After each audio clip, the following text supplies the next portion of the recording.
scenes where the magic sits. It's the heartbeat of the now and the then, where the story starts and never ends. Tune in, lean and feel the groove. Every moment, a vibe you can't lose. It's for the culture, by the culture. Braylon got the soul to show you. Breaking it down, lifting it higher. Feel the rhythm, spark the fire.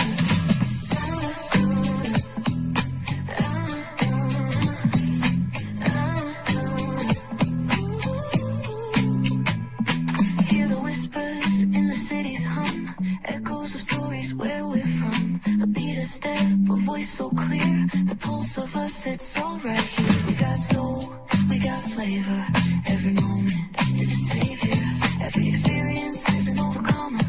Turn it up, feel the glow, let the rhythm flow. Spotlight shining, we in the zone. This is the place where the culture's grown. Stories untold, now they're coming alive. Braylon Lee got the vibe tonight. One thing to know and two things for sure. Higher is waiting and lower is available. But either way, we gotta go on tour. It's Braylon.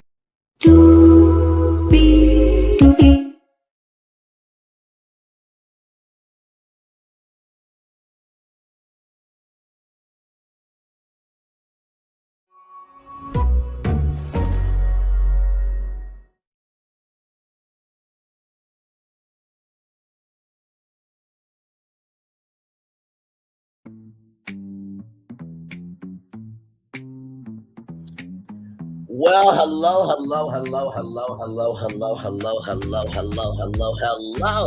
you, and you welcome into another edition of Braylon Lee's virtual tour live. Everybody, happy Wednesday to y'all. It's 6 p.m.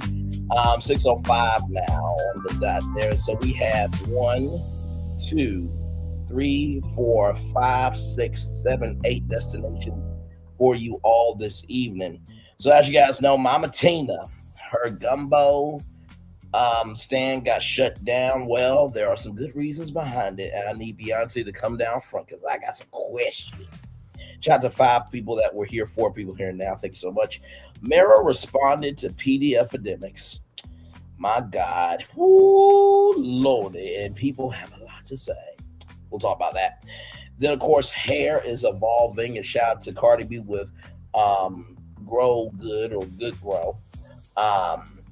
Her new hair care line is out. So very happy for her. Happy for all the hair care entrepreneurs out there. We'll talk about that. Delta Airlines has cut off Congress's perks to fly Delta Airlines. We'll get to that. 50 Cent, the businessman that he is investing in something really, really big for a huge amount of money. So we'll talk about that. Young Miami. My God. She is big mad because people had the right to do what they want to do when she made a choice. And now she's complaining about it. We'll talk about that. YouTube is in the news. Y'all know we talk about the creator economy a lot. So can't wait to tell you about YouTube and my thoughts on them. And then Tasha K. Child, wait till y'all see this video. I now listen. I was just scrolling while I saw this video. I'm like, oh, we're making this a destination because if the shoes fit, lace them up and wear them. So with that being said, let's get to it. Higher is waiting, lower is available. But either way, we got to go on tour. Let me take down this kind of intro here. Oh, my Lord Jesus. You see that virtual tour background? Yes, you do. You hear that virtual tour music? Yes, you do. And then there is me. Hey, everybody. Hey, Jada. Hey, Liddell Stiller. By the way, I do just want to say this. I'm going to try better. Okay, I'm going to try my very, very best to move forward. You're still going to get passion from me, but recognizing that, listen, sometimes that fire can be a little too, it can feel like 100 degrees over here, but it's only 100 degrees for destinations that, need to be talked about. Right. So I'm going to do better. Right. And so for anybody watching, okay, this is for now and for the future and everything in between that's to come. This show is based on passion, it's based on dedication, it's based on caring about the culture with factual information. And so I will do better at being about the business and commentary, but it still won't be the same show, but I'm gonna try my best to be better. So just want to get that out the way and say one love, much love, all love to each every single one of you. All right, let's get to Tina Knowles. For those of you who don't know, her gumbo stand shut down, then was back up one day later. Now, Beyonce, we just want to talk to you. We just want to hear you out and hear your perspective, because you swear that this is some of the best gumbo that you've ever had. Now, let's get into it. Okay, here we go. Because, oh my God. Okay, here we go.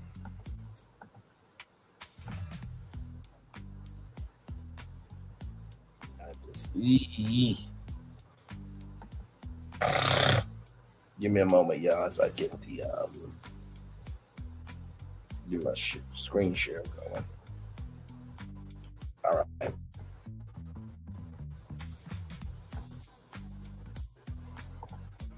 Now, Mia Takeout, you know you wrong for this. Now, for those of you who do not know, that is the witch from Looney Tunes, okay? Why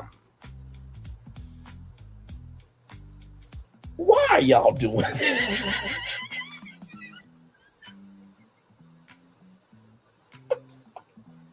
Why are y'all doing this? Why are y'all doing this? Why are y'all doing this? Okay, let's get to it. So this comes to us from MediaTakeout.com. Full list of health violations from Tina Knowles' gumbo fiasco. Yuck. Okay, so here we go. The gumbo files inside the nasty inspection report that shut down Mama Tina's orange buckets, thawed seafood rather, and no logs. Okay, Media Takeout has the follow-up you've been waiting for. We've already told you that Tina Knowles' Mama Tina's gumbo booth was snatched by health inspectors at the Houston Rodeo after a customer reportedly fell violently ill. But now we obtained the full grade details from the official Houston Health Department inspection report, and it's even messier than we thought. Forget clerical issues. The actual reasons for the shutdown read like a scene out of Kitchen Nightmares. Here is exactly why the department forced the Knowles family to toss their entire supply of cherished gumbo into the trash. Okay, so let's get into it. The orange bucket scandal. The most shocking find in the report, inspectors discovered that the gumbo, which Tina says takes about 20 hours to prepare, was being stored in non-food grade orange buckets. Now, we all know that there's only one place that got orange buckets. Hey, CC, good to see you, beautiful. Glad to have you here. Love you, love you, love you. Value. Appreciate you. We all know that there is one place that has orange buckets. Hashtag more saving, more doing. That is the power of the Home Depot. Now, I need some people from New Orleans, baby, to help me out with this. You don't store gumbo in buckets, do you?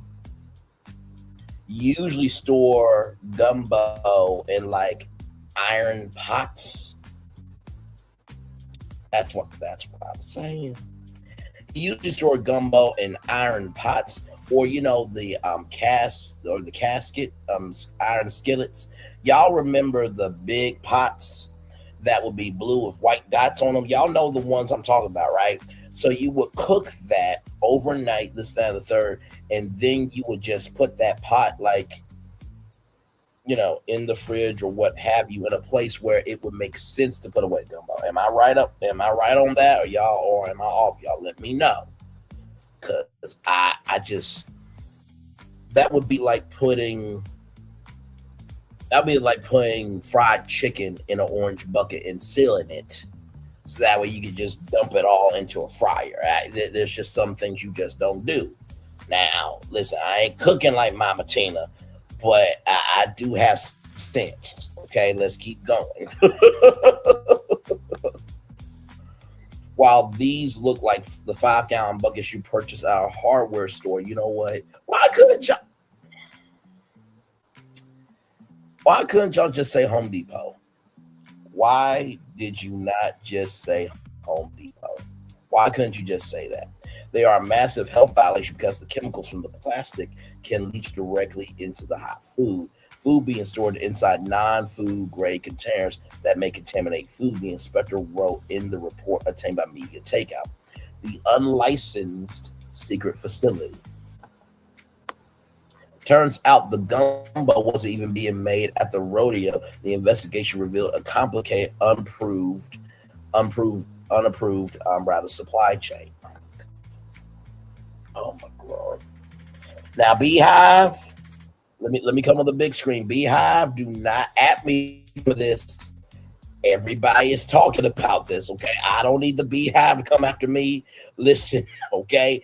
I talk about anyone and everyone. As CC, as the Nell Stiller. I think Jada might be new around here, but welcome in. Glad to have you here. But CC and Linnell Stiller and a lot of people around here on YouTube, they know me.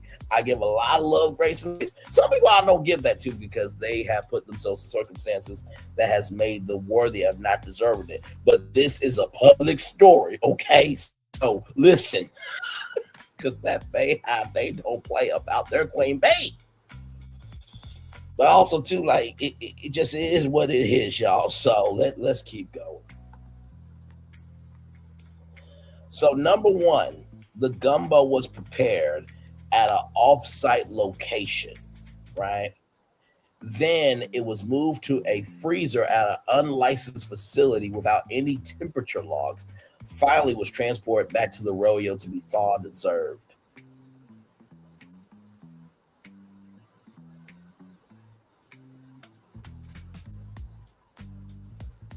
This was a big deal. I'm waiting for the lawsuits to come unless they sell for the medical bills are compensate for the pay. And you know what? To be honest with you, I'm really am trying to think if there's any New Orleans chefs that are going to come out and be like, now, babies, listen, we don't cook like that in Louisiana. We know Mama Tina is from New Orleans, baby, but baby, we don't cook like that. I don't know who would allow her. I'm waiting to see if there are chefs from New Orleans who are going to come out and just in the most southern way saying you did too damn much. I'm just kind of wondering if that's going to happen because the source wasn't approved, because the source wasn't on the approved permit, and there was no documentation showing the food was cooled properly. It was considered an unapproved source and deemed unsafe for the public.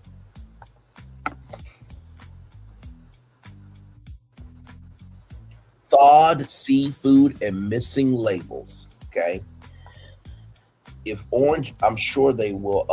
I'm sure they will. Otherwise, they may lose money in patrons. Oh yeah, for sure, for sure. Um, if the orange buckets weren't enough to turn your stomach, the seafood situation was the final straw.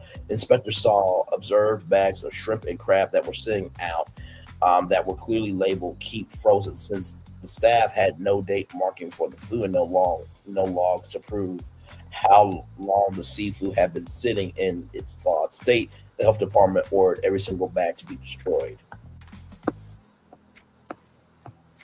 At the aftermath, education and compliance to their credit, the operators of Mama Tina's were reportedly very cooperative. They spent the shutdown period being educated by the city on wrapping cooling methods and proper thawing.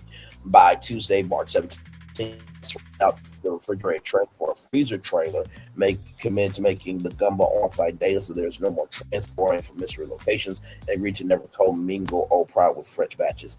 Does knowing the gumbo was sitting in hardware store buckets change your mind about trying to bowl, or is a little industrial seasoning?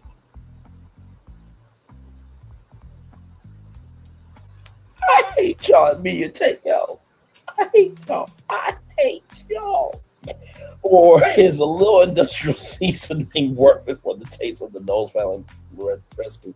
Let us know in the comments. Now, Beyonce knows. We need to know. Did your mama cook like this back in the day? Okay, listen, we just need to know some things because you swear by the recipe, okay? in all honesty, Tina should have known better. If she should have hired someone who did. No, I agree. And here's the thing, right? When you think about Mama Tina and what she has done with Matthew Knowles, right? You think about sacred, right? And that Tina Knowles is a part of sacred, right? You think about, the fact that Mama Tina is a part of the crew for her tours and stuff, right? And so Beyonce is, classy and bold, and she's about her business. So this could seem like, maybe the Knowles family doesn't have any class, which we all know is not true. And by the way, yes, I know about Tommy Lee Jules, a 41-year-old dating a 21-year-old. It's just like,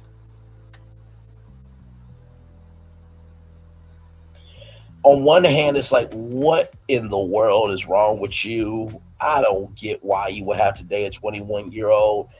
But then again, he is 21. And so it's just like, at least Tommy is not a PDF file. It goes in so many different directions.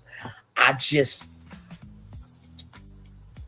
I said, this is crazy with this gumbo situation, because I saw it as y'all were seeing it, right? I was seeing everybody talk about it. I'm just like, okay, I want to wait until there's more information. But when you hear that there were orange buckets, we know orange buckets are at the Home Depot. When you hear, the seafood didn't have any temperature checks and it had to be transported and everything, I just...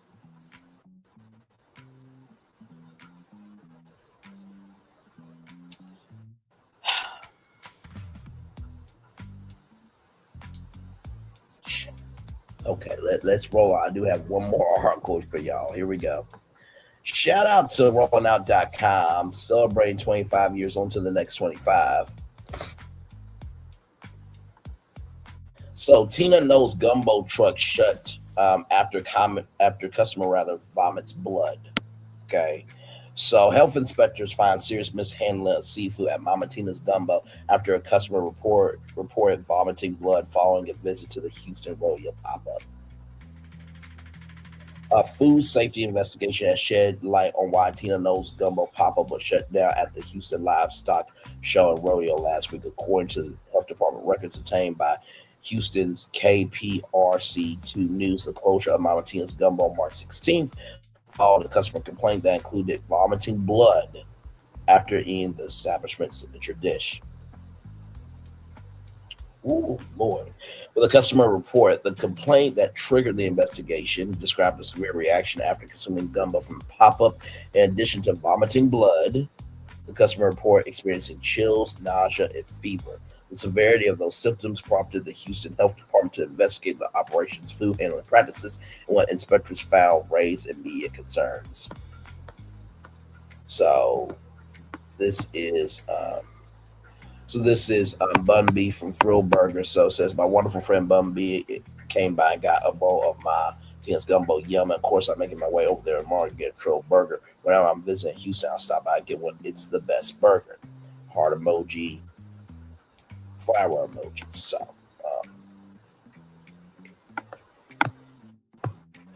okay. Well, inspectors found on site the health department's report detailed a series of food safety failures tied to how the gumbo was being prepared and transported before it even reached customers at the gumbo. At the gumbo child.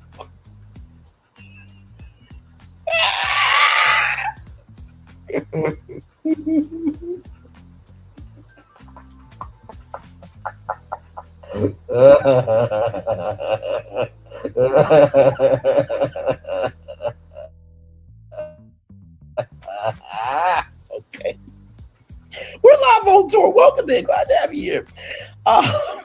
The health department's report detailed a series of food safety failures tied to how the gumbo was being prepared and transported before it ever reached customers at the rodeo. Okay, gumbo and rodeo are very similar. Let's roll on. According to the records, the gumbo was cooked off site, cooled down, and then packaged into non-food grade orange buckets before being moved to a freezer at unlicensed location. From there, the food was transported to a refrigerated trailer where it was thawed before being served to the public. Inspectors also know that Mama Tina's gumbo did not maintain temperature logs, documenting the cooling or storage times of the gumbo, a standard requirement for food service operations. The report further states that an inspector observed bags of frozen shrimp and crab on site with labels clearly marked "keep frozen," raising questions about whether proper thawing procedures were being followed. Two additional violations were flagged. The food source used after the pop-up's first day of operation was not listed on the approved permit application, and food that had been prepared rather more than 24 hours before being served had not been date marked as required. How the situation was the seriousness of the findings, the health department described the pop-ups operators rather as cooperative throughout the inspection process. Inspectors used the opportunity to walk the team through proper rapid cooling and thawing methods, as well as state market requirements for prepared food. The operators agreed on the spot to stop preparing food off-site and made equipment switch, moving from a refrigerator tray to a freezer tray to better meet food safety standards. Those changes were enough for the health department to clear Mama Tina's gumbo to reopen the following day, March 17th. Back open quickly, the shutdown turned out to be a brief interruption. After passing the follow-up review, the pop-up resumed operations. Rather, was scheduled to continue serving at the Houston Livestock Show and Rodeo through March 22nd, completing the remainder of its planned run. Tina Knowles, the mother of Beyonce, a well-known figure in Houston's cultural community, launched Mama Tina's Gumbo as a Texas pop-up concept rooted in her Louisiana culinary roots. The Houston Rodeo, one of the largest events of its kind in the country, provided a high-profile platform for the venture. TMZ reported it had reached out to the Houston Health Department for further comment. Representatives for Knowles had not issued a public statement at the time of publication.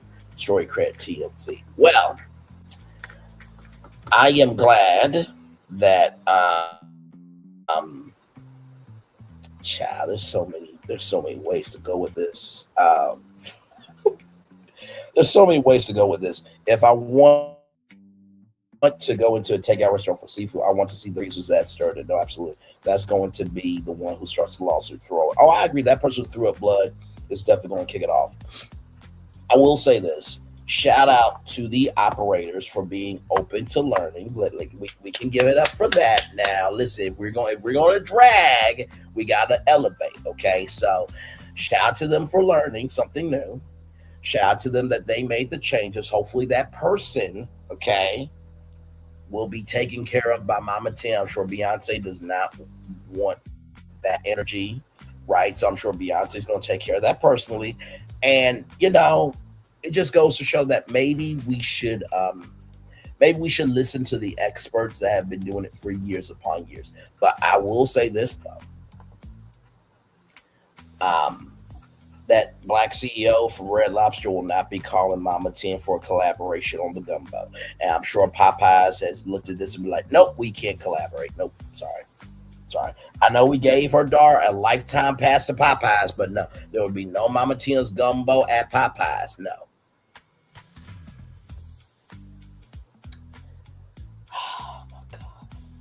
And I'm sure any other Creole restaurant that's a national chain will not be doing business with Mama Tina after this. But that don't mean Mama Tina is not gifted at other things. Okay. Listen, I just report what's happening. Okay. Listen, don't get mad at me. Okay. You saw the thumbnail. You know my voice is David. You know why you're here. Okay. Let's keep going. All right. Now, PD epidemics, right? The one who talked greasy to a 15-year-old on a Discord call, one who said, well, you're 16, 17 and a half, you're just going to get this D, and he's in an SA lawsuit, right? So that's who he is. He went after Mero, who was a part of Jesus and Mero, has been a while and out, and has a resume that PD epidemics will never reach, right? So let's keep going here with this.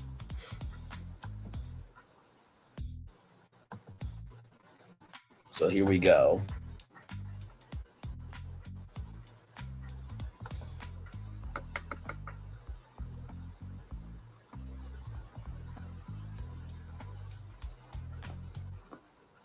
So Mero issues warning to PDF endemics. If you see me outside, keep it moving. The kid Mero is not holding back after a heated online clash with DJ PDF endemic spilled onto the airways at Hot 97 during his Mind of Mero segment.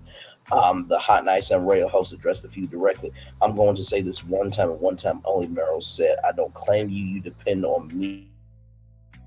Just a name. You got no motion. Mero went on to criticize PDF and its platform and content. You a net negative pop culture, he said. You sit around talking crazy about people who matter more than you. He continued with sharp remarks about credibility. Everything I've done has been culturally relevant. Mero said, we move culture, we make culture, we don't just talk about it. So here is from Hot 97. I think for this Mind of Mero, I want something a little bit more dark. Ether? Darker, a little bit more ominous. You know what I'm saying? Go Ether, Shawnee. Ether, I don't know if we got that. Let me see. Oh, you got the instrumental. Can y'all hear me? Can y'all hear me? Yes, sir. That's exactly where I was going. D. Queens, y'all, man. You want to get a little... Listen, YouTube, internet. You know what I'm saying? I'm going to say this one time and one time only because like I said, I'm a father of 4 biological sons and daughters. But there's a lot of sons out there that are not mine. You know what I'm saying? I don't claim you. You're not on my taxes. You're not a dependent, bro. But you depend on me to survive. Because if you don't say my name out your stupid fat mouth, you got no motion. Oh, my God. You don't make nothing. You don't do nothing. You don't add nothing. You are net negative to hip-hop culture. You are net negative to society, gang. You know what's the saddest thing in the world? Sitting in your mother's basement, getting drunk of alcohol that she probably bought at Costco. And talking crazy about anybody who matters more than you. And I know what burns you up inside, champ. I know what that thought in your side ever since I made you cry live on stream years ago. And you can't let it go. What burns you up inside, my brother, is this. You talk about views. You talk about numbers.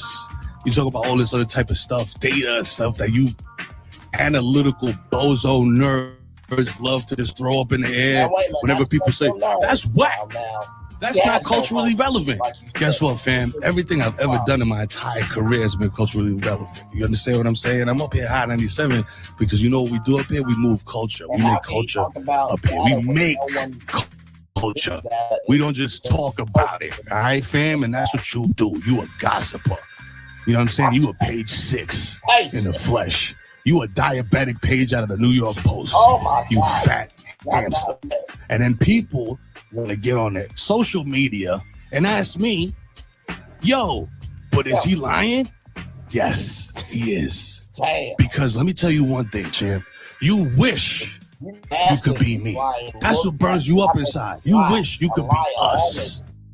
Us. You know what I'm saying? And I'm not just speaking for myself. I'm speaking for Mia Bell. I'm speaking for Kaz. I'm speaking for Shiny Culture because you know what? When I sit down and talk to somebody, it's Denzel Washington. It's Barack Obama. Come on. You know what I'm saying? It's Matt Damon. You know what I'm saying? It's the names that mean something in the culture of entertainment. When you sit down, you sit down with a diabetic Tekashi. Oh, man. And a guy called Whack 100. I mean, his name is... And a guy who hangs out in project courtyards yelling at windows. That's who you sit down with, champ. That's not what we do out here. Okay? You see a BL interview, you know it's popping. You know who she sit down with. You see Kaz interviewing somebody, bro, they probably in the Hall of Fame. You see Shiny interviewing somebody, man, that's somebody that's tearing it up.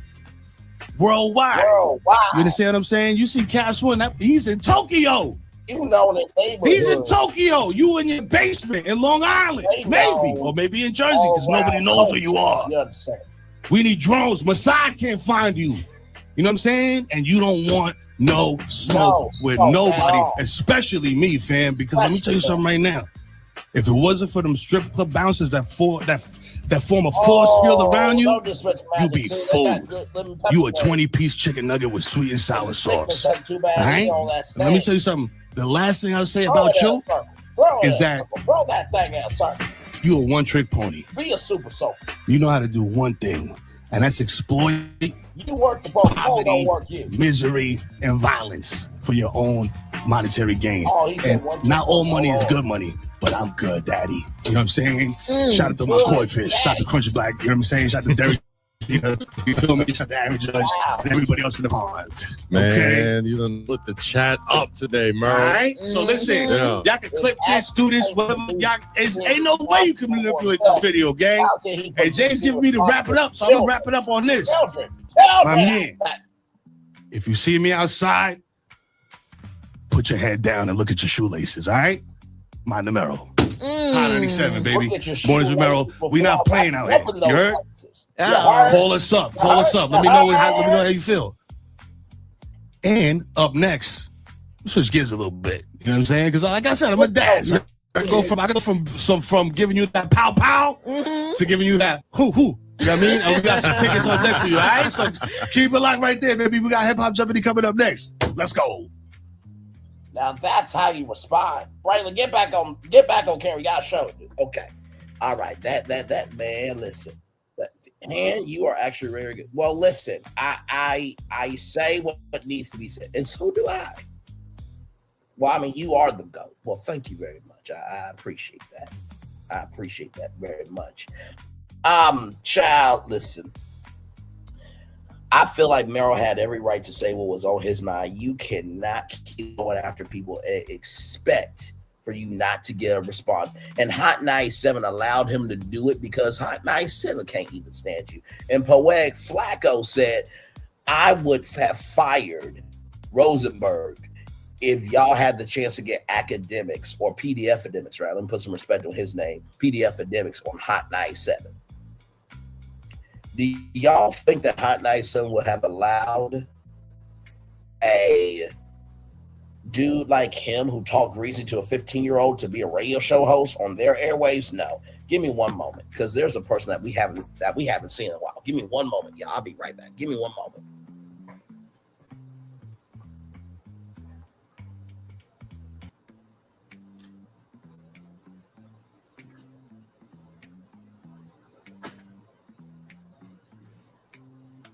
Now, for you old school heads that know the show, say hi, Razy. Say hi. Say hi, Razy. Say hi. Say hi, Razy. Say hi. What do you guys say about this? Well, you know what? It's been a while since I've been on here, and congratulations on your 1 million views. You are very deserving of it. You drink your water. You mind your own business. You say what needs to be said. And listen, sometimes you ain't going to say it in the most correct way. And sometimes, you know, these destinations do take you there. You don't mean to be out of pocket, but these will be out of pocket. So if they're out of pocket in the group chat telling us how they are out of pocket, then you have a little bit of a right to be out of pocket. Now, when it comes to this PDF academics and Mero situation, why should I listen to somebody who will never be picked up by the industry when Mero has a resume that has gotten him into doors that PDF academics could never get into because he has no. Damn, right? You ain't gotta be that. Look, Razy said that, not me. Razy, it's so good to see you. Thank you so much. Shout out to all the old school heads of the show that know who Razy is. Shout out to y'all. But that's why I truly have to say about this. Like, are we really doing this? Are we really doing this? Are we really doing this? Are we really doing this? We're allowing somebody who is not ever referenced in anything at all. AC or PDF academics route would never be mentioned on Good Morning America, Today, CBS Mornings. You don't see him at the Grammys, the Oscars, the Tonys. Like I said, he's the younger version of Carlos King. He's known, but nobody reps him at all. At all. So And not to mention, PDF Academics could never do what Braylon Lee does. Let's get that straight. And I know what, his crazy, rabid, and demented fans are going to say. Well, bro, you had 3,000 subscribers and 1 million views. Yeah, but I have a range that he will never do. Topics in the way that I have covered these destinations. He does not really care about Black people. He said, and I quote, Mero was a DEI hire. Then what are you, sir? Because you're not even a U.S. citizen. You from Kingston, Jamaica. Let's roll on, though. Referencing his own career, he said, I've sat with real figures. That's not what you do, champ. The comments follow a weekend of back and forth exchange online. PDF Academics previously fired back during a live stream, calling Mero absolutely atrocious and questioning his staying power. He'll be gone soon. He said, Mero closed out his message with a warning. If you don't want no smoke, he said, if you see me outside, keep it moving. Now, here is a platform called Urban Radio Nation that had some things to say.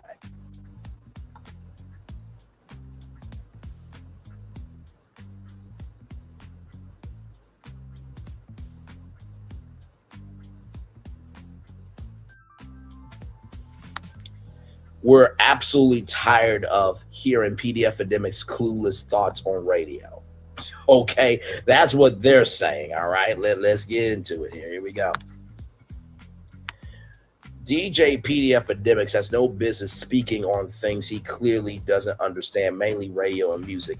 When does he ever leave his crib to a party? He clearly just listens to music like you. Does that make him an expert? He's repeatedly claimed that Ebro and Rosenberg were fired from Hot 97 due to dismal rains. That's not accurate. They were doing strong numbers, and when they left in December, they had better rains than the Breakfast Club and Key Demo's facts. Key Demo was like 25 to 54, right? So, when I show y'all my YouTube kid, you see those different age demographics, and you see the ratio of men and women. Those are Key Demos, right?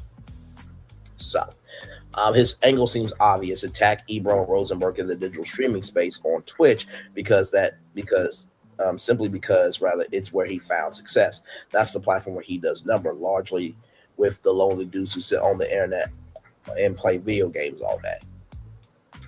Damn. Moving on. Shame on Baller Alert for giving PDF Academics coverage. At the time, Ebro was in program at Hot 97, and this was before the launch of Ebro and the Moral Hot 97. Nobody's risking jail time then or now, taking money to play music on public airways that's regulated by the federal government and the FCC. That is called payola. When you pay for your song to be on the radio, you can go to jail for that. Plug Ola is also a crime where you're paying for you to be plugged, right? So with Brainley's virtual tour, I can promote anything I want to, right? This ain't controlled by the federal government, FCC, right? So if I wanted to promote CC's business, I can do that. If I wanted to promote a new app, I can do that, right? On my own.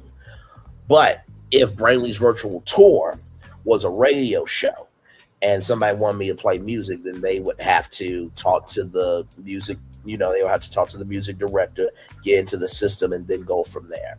If they want me to plug their stuff, then okay, we will have to sit down and make a contract, this, that, and the third. Like, hey, I'm going to mention this, that, and the third. Now, there are, of course, times where you can, shout out somebody because you're the host of the show, right? But if you're not shouting out other people, then it can seem like plug Ola. Okay, so let's keep going. And let's set the record straight. Ebro has been an executive at Apple Music for years. Rosenberg has been hosting WWE events on TV and sports radio host on ESPN Radio New York for years. PDF Academics, shut up.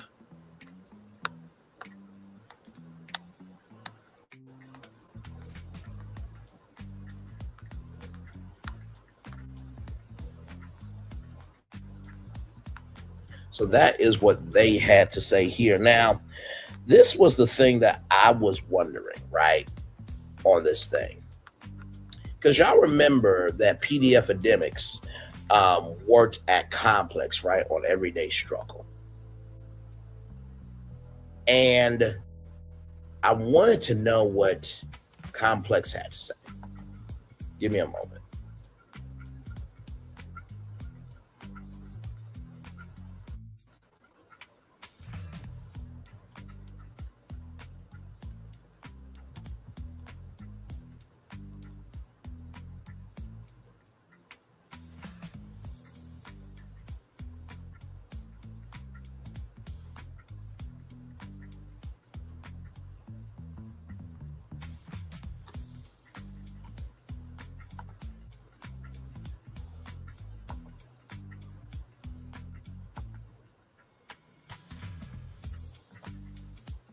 Now, this is what Complex said.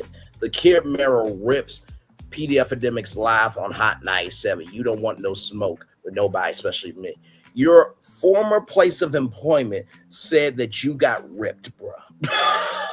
Okay, so you can't really say anything, bro. And that's now. I got one more thing on PD Epidemics. Wait till you hear about this right here. Let's keep going. Mero addressed PD Epidemics live on air following a heated social media exchange over the weekend. The kid Mero popped off with a direct on-air takedown PD Epidemics live on air on Hot 97 following a heated social media exchange over the weekend. The 42-year-old media personality made the remarks on Monday morning, March 23rd, during his Mind of Mero segment, making it clear that his comments about the 34-year-old streamer were intentional and final. I'm going to say this one time only, Mero said in the video linked above. Instrumental Mob Deep's The Shook Ones play in the background. I'm a father of 4 biological sons and daughters, but there's a lot of sons out there that are not mine. You know what I'm saying? I don't claim you. You're not my taxes. You're not dependent, bro. But you depend on me to survive, because if you don't say my name out of your stupid fat mouth, that's what he said, not me. You got motion. You got no motion, rather. Mero's central argument is that PD Epidemics thrives on gossip and negativity, calling him a net negative to hip hop culture and society, while criticizing his views on his focus on views and analytics over real world impact. You know the saddest thing in the world? Sitting in your mother's basement, getting drunk off of alcohol that she probably bought at Costco, and talking crazy about anybody who matters more than you, Mero continued. And I know what burns you up inside, champ. I know that thought in your side that made you cry on live stream years ago. You can't let it go. What burns you up inside, my brother, is this. You talk about views, you talk about numbers, you talk about all of this other type of stuff, that stuff that you analytical bozo nerds that love just to throw up in the air whenever people say that's whack, that's not culturally relevant. Guess what, fam? Everything I've done in my entire career has been culturally relevant. You understand what I'm saying? I'm up here at Hot 97 because, you know, we do up here, we move culture, we make culture up here. We don't just talk about it. And that's what you do. You're a gossiper. You're a page 6 in the flesh. You're a diabetic page out of the New York Post, you fat hamster. Mero also focused on credibility and access by pointing to his own interviews with figures like Denzel Washington, Barack Obama, Matt Damon as proof of his standing, contrasting that with PD Epidemics guest list, which he mocked as lacking cultural significance. When you sit down for diabetic Tekashi 69 and a guy called Whack 100 and a guy who hangs out in project courtyards yelling out windows, or yelling out at windows, rather, Mero added. That's who sit down with, champ. That's not what we do out here. He broadened the point to include his colleagues, Kasim Farhade, Shiny Culture, Mirabelle, and DJ Cass, one portraying their work as globally relevant while paying PD Epidemics as isolated internet bound. You wish you could be me. That's what burns you up inside, Mero talked to you. Wish you could be us. Elsewhere in the broadcast, Mero warned, you don't want no smoke with nobody, especially me, fam. If it wasn't for the strip club bouncers that form a force field around you, you'll be fooled. You a 20-piece chicken nugget with sweet and sour sauce, all right? Not too much on the sweet and sour sauce at McDonald's. By the way, if you go to Wendy's, get the sweet chili sauce, masterpiece, okay? Yes, indeed. There, let's keep going.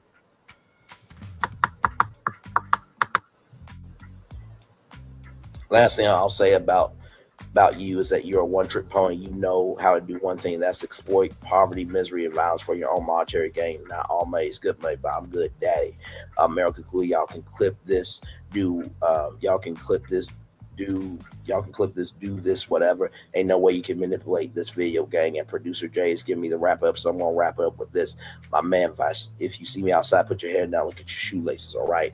The kid Mero took mornings over mornings at Hot 97 in January after the iconic hip hop station parted ways with Ebro Dar, along with his co-host Peter Rosenberg and Laura Styles. During a recent stream, PDF Academics called Mero absolutely atrocious and said that he would be gone as soon as Hot 97 gets past the mandatory signing period. A back and forth exchange ensued on Twitter, where PDF Academics called Mero a DI hire with failing numbers, referring to Mero's supposed brains. Mero went on to accuse him of being a verified PDF before calling him a fat, this is his words, not mine, a fat fucking loser, dog, and more. He also accused the streamer taking payola to lie about new music releases on his live stream and denied that he's a prominent voice of hip hop. That's facts. If anything, LL Cool J, Run DMC, DMX, Coolio, I would listen to them before PDF Academics. All right. So that's my take on that. And one more thing, y'all. Y'all look at this. I saw this. I'm like, oh, we got to add this to the show. Check this out.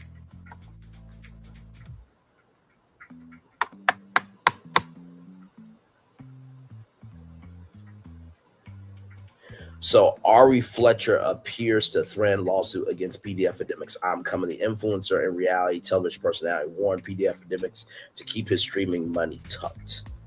Okay, so yeah. Ari Fletcher wants to get into PDF Academics' pockets after the media personality made allegations about her dating life.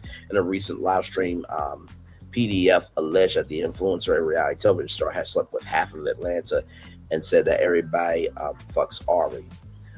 Fletcher shares a 7-year-old son, Yoshan, with rapper G Herbo, has been in a relationship with Moneybagg Yo since 2019. My only question I ask is, he bought her something? PDF continued in his live stream. After the live stream, Fletcher went to Twitter and responded to PDF's allegations in several sensitive tweets. I want everybody to pay very close attention to what I'm about to do to PDF Academic. She began. I'll let y'all play way too long, but you keep defaming my character. I'm taking it to hell. I hope that streaming money is bitch, because I'm coming. Ooh, one lord. After one user claimed that PDF did live, Fletcher turned her attention to them. Oh, the shit I got for you, she wrote. Don't just think it's him. He just keep dragging it. But it's 6 of y'all, and you are definitely one. Herbo, who's engaged to Tatiana Willis, once challenged PDF, the fellow media personality DJ Vlad, to donate $100,000 to a Chicago nonprofit after years of profit off of Chicago gang culture. While on the Adam Freeland show last summer, Herbo claimed that he was cool with PDF, but doesn't always agree with the podcaster. PDF responded by saying that he's previously donated Chicago charities and claimed that Herbo was paid by Freeland into discussing the topic.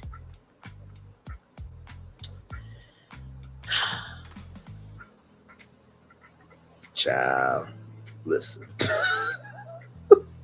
I hope that Ari Fletcher takes him for everything he's got. He's been doing way too much. He went after Young Miami. He can't handle Saucy Santana. He talked greasy to a 15-year-old Discord call, and he said everybody was kicking his back in. No, people were kicking your back in because you were talking greasy to a 15-year-old in a Discord call. You asked would he screw with Playboy Max, who is another young man, bruh.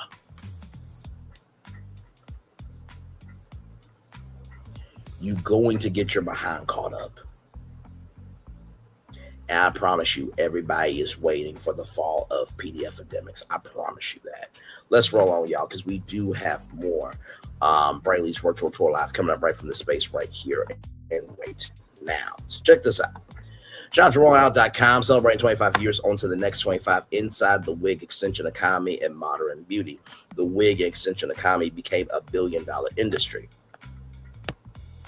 The hair extension and wig market has exploded into a multi-billion-dollar industry built on the premise that people's natural hair is insufficient and needs to be supplemented, replaced, or entirely reimagined. What was once a specialty product for people with medical hair loss or specific styling needs has become standard beauty practice. Women are wearing wigs and extensions as everyday solutions to the problem of natural hair not meeting beauty standards. This represents a fundamental shift in how people relate to their bodies. Your hair is no longer what grows on your grows from your head. Your hair is now a commodity you can purchase and apply. Your hair is now a component of your appearance that you can swap, modify, upgrade. The separation between your body and your appearance has become complete. Give me one moment, y'all, because there was an article I wanted to bring up.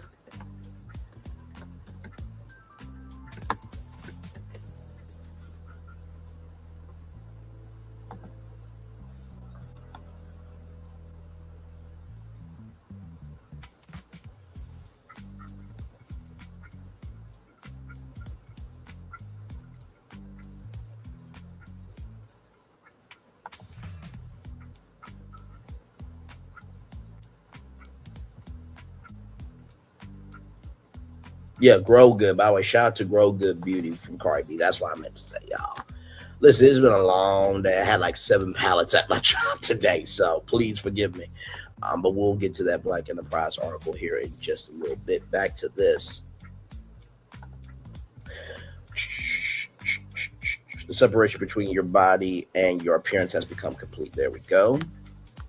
Extensions create a standard that natural hair can't meet. Hair extensions existed before they became normalized, but they weren't standard. Now they're everywhere. Influencers wear them, professional women wear them, teenagers wear them. The invisibility of extensions normalized them to the point where many people assume other people are wearing them. This has created a new standard of what hair should look like: long, thick, voluminous, with specific curl patterns or natural straightness. Natural hair, most people can't achieve this standard without significant damage and effort, so extensions became a solution. Rather than changing the standard, the industry sold the idea that you needed to add to your natural hair to be acceptable. The standard itself didn't change the way people achieved it. Did. Wigs transitioned from medical care devices to fashion accessories. Wigs used to be worn by people who had alopecia, people with medical conditions, people undergoing chemotherapy. Wigs were tools for dealing with hair loss. Now wigs are fashion accessories. People wear wigs as style options. They own multiple wigs the way they own multiple outfits. Wigs became about aesthetic choice rather than medical necessity. If you guys remember Wendy Williams, right? She has I believe that she has Graves' disease, if I'm not mistaken. So she will wear wigs on TV, right? And wigs out in public. This created an interesting inversion where wigs became empowering. You could change your hair whenever you want, try new styles without damaging your natural hair, express different versions of yourself. The empowerment narrative is real, but it's built on the assumption that your natural hair is insufficient and needs to be supplemented or replaced. The labor is usually extracted from Black women's hair. The hair extension wig industry disproportionately sources from Black women's hair. Donors are often economically disadvantaged women who sell their hair for money they desperately need. The hair is then processed and sold at markups of hundreds of percentage points to women who wear it as beauty supplements. The labor of harvesting products to maintain the extensions falls on the wearer, while the profit flows to distributors and manufacturers. This created a specific exploitation dynamic where the beauty standard, long, silky hair, is built on the harvested bodies of women who are economically exploited for their hair. The industry is built on the economic desperation of some women being converted into beauty products for other women. Now, I do remember when I was on 3 with the T, and I showed Sassy, Lil Paulette, and the ladies of our audience at the time a wig that went for $1 million. You heard me correctly. $1 million. $1 million. I'm like, are we really doing this? Are we really spending $1 million on some hair?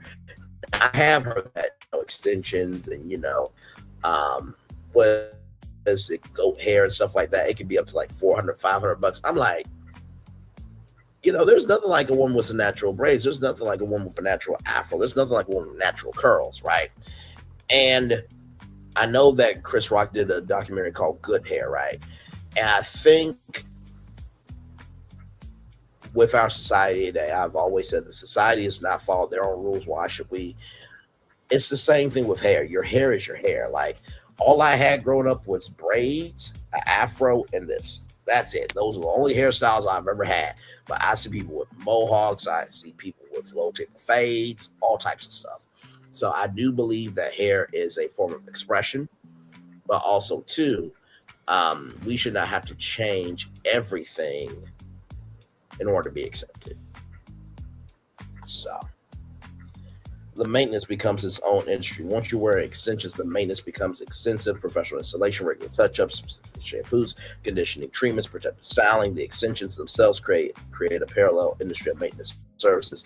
People are paying for the extensions, then paying constantly for upkeep. The extensions that were supposed to make hair care easier create more elaborate maintenance requirements. This creates a financial treadmill where people are locked into continuous spending on hair maintenance. The moment you stop maintaining the extensions, your natural hair has been damaged. You're forced to continue the extension cycle because the alternative is dealing with the damage the extensions cause. The extensions create the dependency.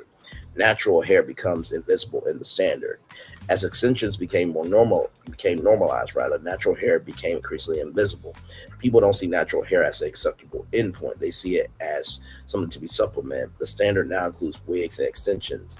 Natural hair is what you have underneath. The real hair people see and evaluate is often purchased hair applied on top of natural hair. This creates a situation where people's actual hair is no longer sufficient for their appearance. It's just a base layer. Real appearance is built on top of it with purchased extensions. Your natural hair becomes invisible, devalued, something you need to cover up with better hair.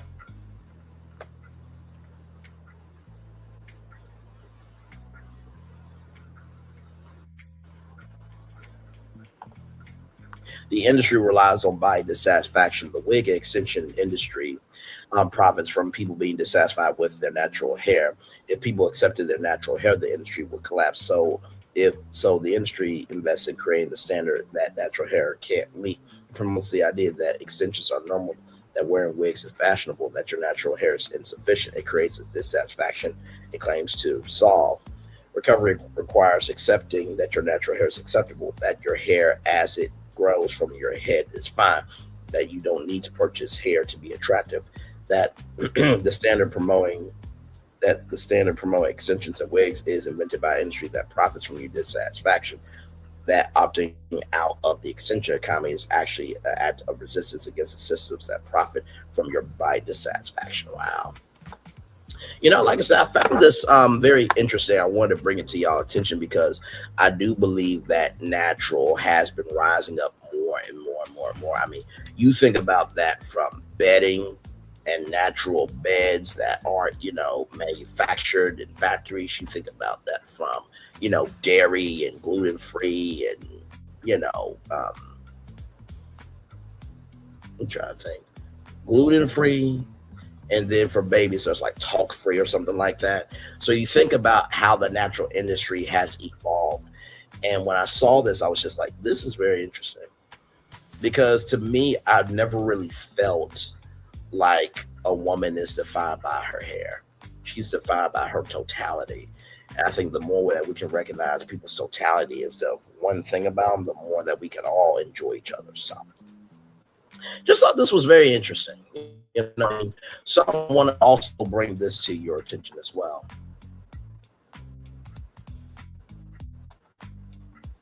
From blackenterprise.com here in Black Enterprise Magazine.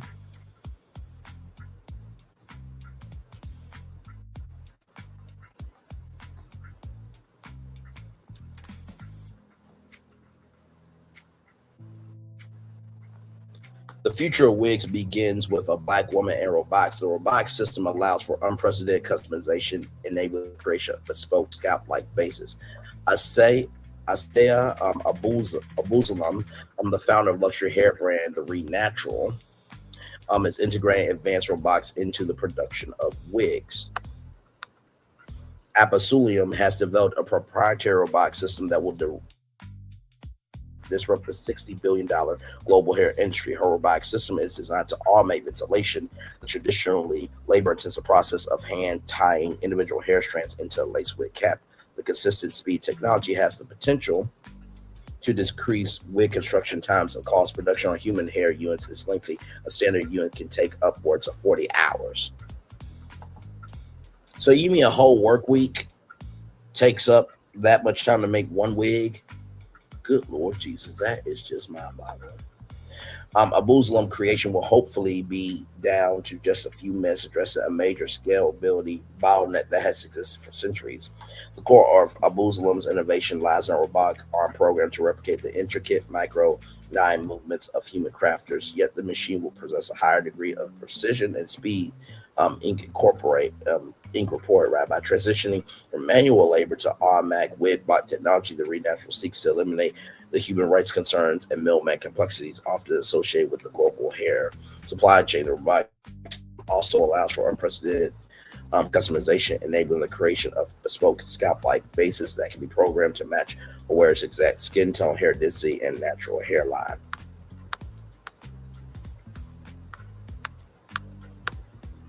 I think this was supposed to be an IG post, if I'm not mistaken. Oh, okay. Let's see what this is here. Here we go.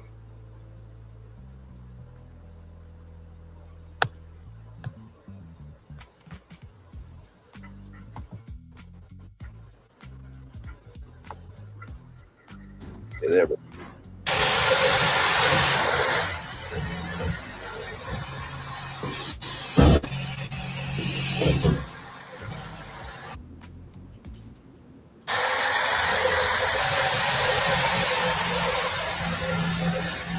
So there it is there.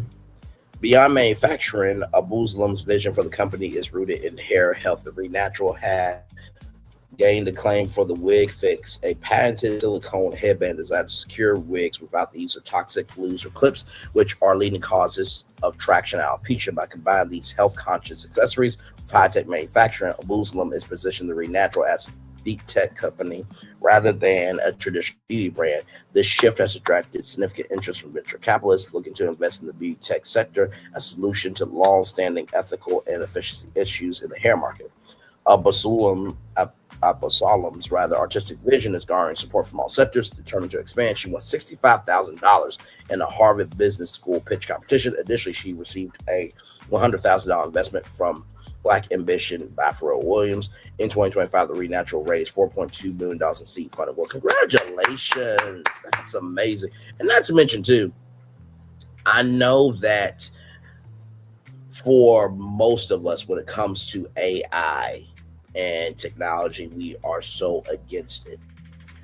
But think about it like this. The fact that a wig could be made specifically to your hair, scalp structure, your skin tone, anything, everything in between is amazing, right? That means that diversity, equity, inclusion, belonging, and unification, right? Everybody will be able to be seen, and a Black woman is doing it. That is something huge to celebrate. Yes, indeed. All right, y'all. There is more Brilliance Virtual Live coming up right from the space right here and right now. Let's get to Delta Airlines, because Delta has been in the news lately. Yes, it has.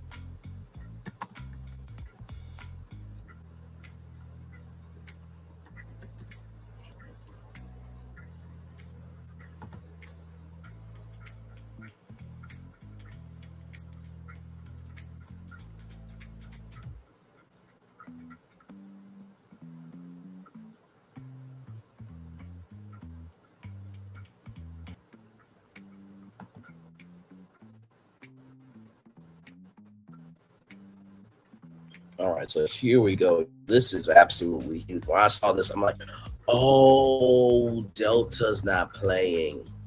So check this out from CNBC here. Delta suspends specialty services parked for members of Congress, cites DHS shutdown. Key points: Delta Airlines suspended its airplane escorts and red coat services for Congress members and their staff, signed the partial shutdown of the Department of Homeland Security. The move comes a week after Delta CEO Ed Bastian blasted Congress for failing to authorize pay for Transportation Security Administration agents during the shutdown. TSA is a division of DHS, and line executives have rallied against lawmakers in the recent months, urging them to ensure central government workers like TSA officers are paid during the shutdown.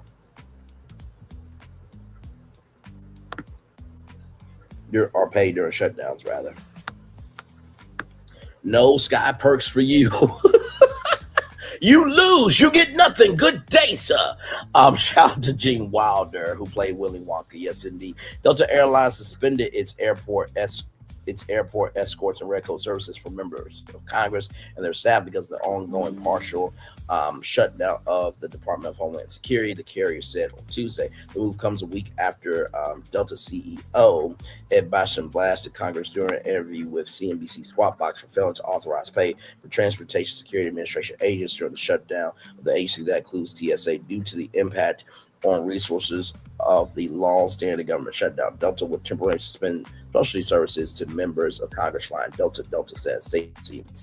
Next to safety, Delta's number one priority is taking care of our people and our customers, which has become increasingly difficult in the current environment, the airline said. Delta's action was first reported by the Atlanta Journal-Constitution. Delta's Capitol desk, which is a reservation line for members of Congress and staffers, remains open. But for now, those customers will be treated like any other passengers based on their respective Sky Miles stats. The move comes as airports around the U.S., including major hubs and cities such as Atlanta, where Delta is based, are seeing extra long security lines as a result of elevated absences by TSA agents who are set to miss their second full paycheck this week. Boston last week fumed to CNBC that it's inexcusable that our security agents, our frontline agents that are essential to what we do, are not being paid. It is ridiculous to see them being used as political chips, so we're outraged, Washington said. If there's a call to action here, and I think over 90% of the American public supports those people getting paid, ask our folks right here in Washington to do their job and get our people paid. They can do it, the CEO said. United Airlines, when asked by CNBC if it had suspended its similar perks for Congress, for members of Congress, said, we don't have any changes to announce today. CNBC requested comment from American Airlines about its services for federal lawmakers. Airline executives have rallied against lawmakers in recent months, urging them to ensure that central government workers like TSA officers are paid during shutdowns, which have become increasingly common. Repeated funding impasses, including in early 2019 and as recently as of last fall, ended shortly after absence of government workers who were required to work without pay increased. So first of all, shout out to the CEO of Delta Airlines for standing on business and saying what needed to be said. And I'm just going to say this. Truly, what you invest, you will receive. What you invest, you will receive. What you invest in, you will receive. And it is truly mind-boggling how, to me, people feel like they can cause hell and then ask for people to treat them in a heaven fashion. That's not how that works. That's not how that works. That is not how that works. If you do things wrong to people have the right to do wrong things to you. It is what it is.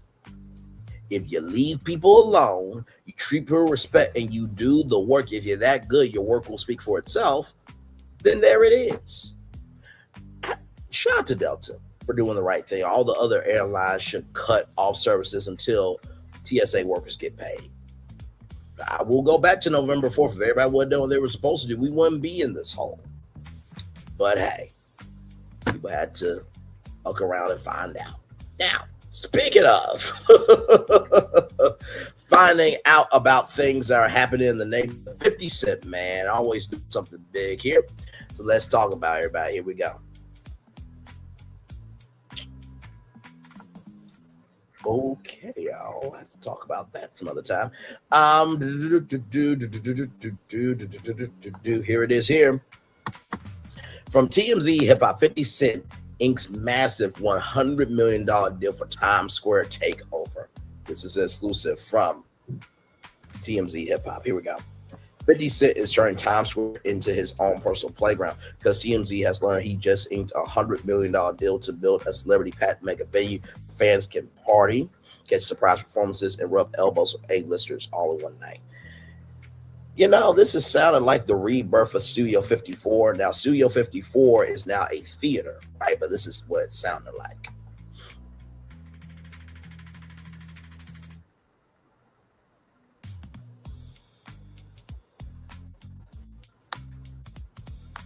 The rap mogul has teamed up with Planet Hollywood boss Robert Robert Earl to launch PH Live, a next-level entertainment hub set to take over Planet Hollywood's flagship New York City location. This isn't your average nightlife spot. Planet Hollywood Live is designed to be a full-blown celebrity matinee hosting everything from pop-up concerts and movie premieres to high-end private parties and major cultural events. So here it is, PH Live 50 coming soon to Times Square. 50 says the goal was simple: to create the ultimate destination where everything collides. Planet Hollywood has always been connected to pop culture, and PH Live takes that energy to the next level. The space is being located within the state-of-the-art LED tech that can completely transform the venue depending on the event. Think surprise performances, live sports watch parties, album launches, and over-top celebrations that feel more like exclusive Las Vegas shows. The spot will serve up 50's personal favorites, including sweet chili shrimp, steak, mac and cheese, and a signature burger featuring signature sauce. The venue will also showcase memorabilia from his film and TV career, giving fans a full immersive 50 experience while they eat. So there is some people there inside Planet Hollywood there. There you go, right there. The deal builds on his already strong relationship with Planet Hollywood following his successful Vegas residency and the launch of his Candy Shop bar. Even bigger, this could be just the beginning. Plans already in the works to expand PH Live to other cities, including Louisiana, where 50 is building a film and TV production hub. Congratulations to 50 Cent. I think this is absolutely amazing, to be real with you. 50 Cent has always been about being about the business. And I'm with him with Planet Hollywood. I think there's something there. Planet Hollywood is a brand that has endured the test of time. You think about Motown Cafe and how that was in New York, but I think it was also in Orlando, Florida, if I'm not mistaken. So I do think a Motown Cafe would be cool still in 2026. And Planet Hollywood was a celebrity joint venture with many celebrities back in the day. So now the fact that PH Live could be a franchise and be like the first nightclub franchise in the United States would be huge. Speaking of that, check this out. This is also some more news from Planet Hollywood. So this comes to us from Licensed Global. Surge Brands named global licensing agent Planet Hollywood worldwide program to further expand the hospitality and entertainment brand through retail merchandise. So this is the inside of Planet Hollywood. I believe this is their New York location here. Surge Brands has been appointed a worldwide licensing agent for Planet Hollywood, the hospitality and entertainment brand known for its celebrity-powered restaurants, immersive resorts, and collection of Hollywood memorabilia. Launched in 1991 by restaurateur Robert Earl, Planet Hollywood redefined dining with a blockbuster twist. The flagship location on New York City's West 57th Street offered guests a front row seat to Hollywood magic, certified cuisine, alongside immersive displays of iconic props, costumes, and artwork. The concept quickly expanded to a global phenomenon of restaurants, hotels, casinos, and retail, each room with memorabilia, cinema's most celebrated films. For more than 3 decades, Planet Hollywood has delivered on its promise and unrivaled, unforgettable entertainment experience. Surge Brands will focus on developing a global retail license program across multiple categories, including fashion, accessories, collectibles, home decor, experiential products. Building on Planet Hollywood's globally recognized brand, rich Hollywood heritage, destination venues program, which will begin rolling out later this year, will engage both nostalgic fans and a new generation of consumers through dynamic retail offerings. Planet Hollywood is one of the most enduring pop culture brands in the world with unmatched global recognition and authentic connection to Hollywood Entertainment, says Ari Friedman, Vice President Licensing Surge Brands. We are excited to work with Planet Hollywood to bring this extraordinary brand into fresh new product categories and markets, giving fans the opportunity to own a piece of the star-studded lifestyle. Our goal in partnering with Surge Brands is to translate Planet Hollywood's legacy into compelling merchandise for fans around the globe, says Earl. So there it is there. Planet Hollywood making a comeback there for sure. Like I said, any brand that they feel like they can contribute something meaningful to the space, why not? And with the creator economy, we all know we need more platforms out there for sure. All right, y'all. And we got to talk about Young Miami. I know.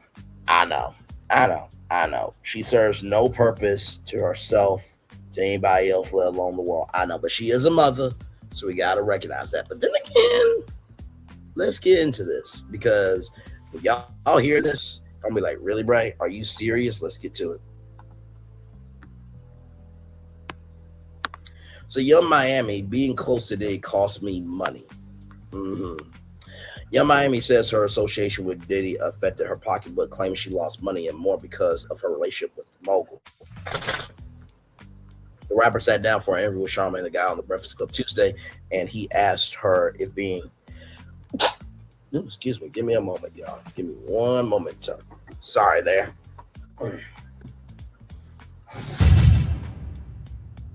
How do you reconcile supporting someone publicly when the court of public opinion is saying something completely different? Give me a moment. We'll get to you, Charlamagne, in just a minute, bro. Let me get through this story here. Give me a moment. The rapper sat down for an interview with Charlamagne the Guy on the Breakfast Club Tuesday and asked her if being tight with Diddy had cost her something in the real world more substantial than an influx of online hate.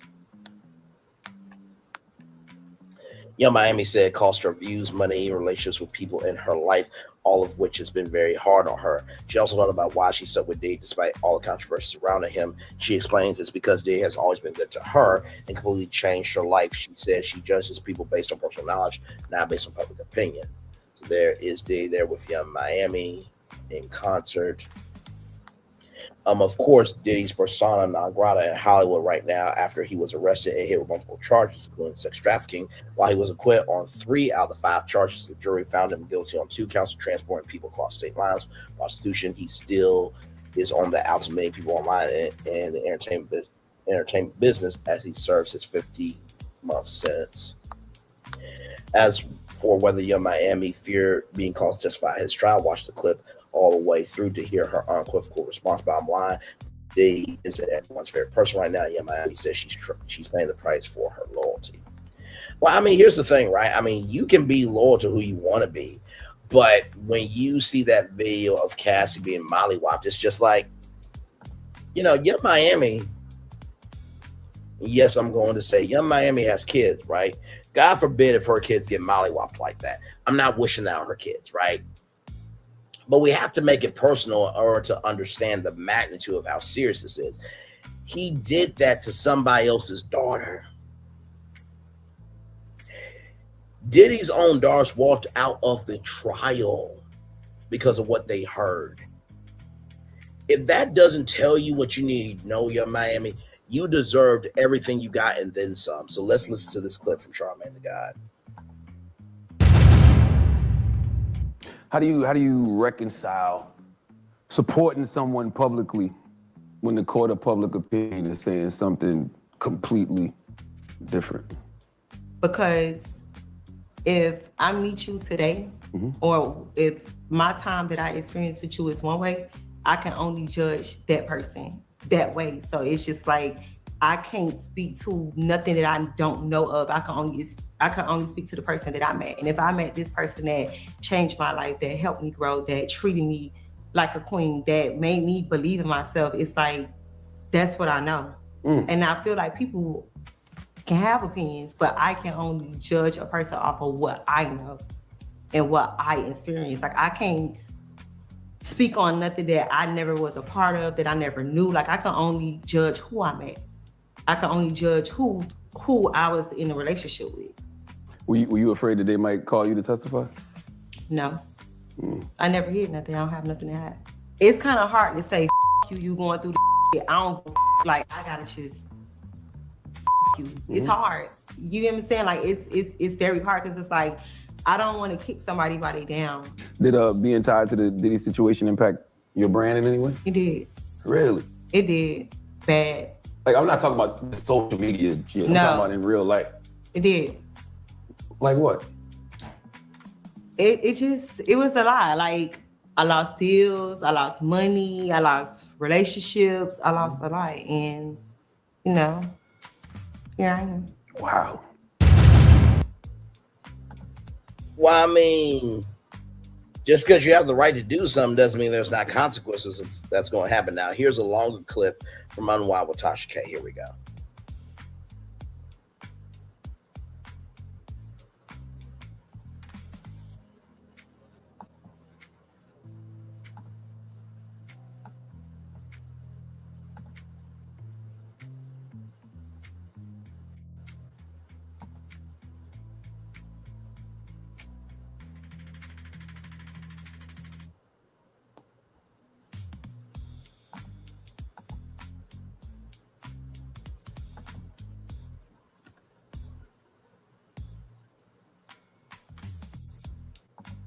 When someone, you were connected to becomes the center of serious allegations and legal issues, how do you reconcile the person you knew with the headlines everybody else sees?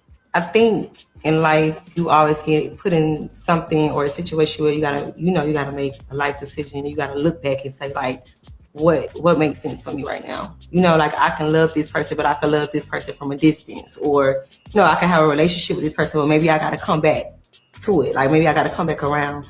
And I think that was one of those situations. You wrote a letter vouching for Diddy's character. And a lot of people were upset because they was like, how could she do that after seeing the video with Cassie? A lot of people wanted to know why you decided to still write that letter. I think I wrote a letter for a change man. I think that the man that I met and that I experienced would change. I'm not going to justify some bullshit or like support some good if I felt like that person was a change. And I felt like the person that I met was changed. It was a different experience. So that's why I wrote the letter. How do you So you wrote a letter for a changed man, but yet you don't give a damn about a woman being mollywopped. But God forbid if that was you mollywopped, God forbid if that was your children being mollywopped, then you would want the sympathy. And this is the same woman, in the words of Knowles the butler from the name, we're still waiting for the DNA results on that she said, and I quote, I'm going to be the next Oprah. Her, not him, but you reconcile supporting someone publicly when the court of public opinion is saying something completely different. This woman right here says she's going to be the next Oprah. No one has ever said that because nobody is making the thought to believe that, and nobody is going to make the space for that thought to be a reality. She's out her ever-loving mind. Sorry. Oprah got great in the 1950s, made it through segregation to become where she is now. You think Oprah would give Young Miami a shot to rise up? No. Saucy Santana did a better job on your show, Carisha Please, than you did. It was your own show on Revolt TV. Let's roll on. Because if I meet you today, or if my time that I experienced with you is one way, I can only judge that person that way. So it's just like, I can't speak to nothing that I don't know of. I can only speak to the person that I met. And if I met this person that changed my life, that helped me grow, that treated me like a queen, that made me believe in myself, it's like, if you have to say that he did all that, you were nothing to begin with as a person. That means you're not a real mother to your children. If that man is the source of how you exist as a person. Let me say that on the big screen 2 more times. If your source of who you are has to come from him, you were never a mother to your children. You were never a woman to yourself. If he is the source of how you live as a person, you were never a woman to yourself, and you are now a mother to your children. I said what I said. Rolling on that. Come on now. Treat me like a queen, but yet Cassie got sores in her mouth, that her head was bloody.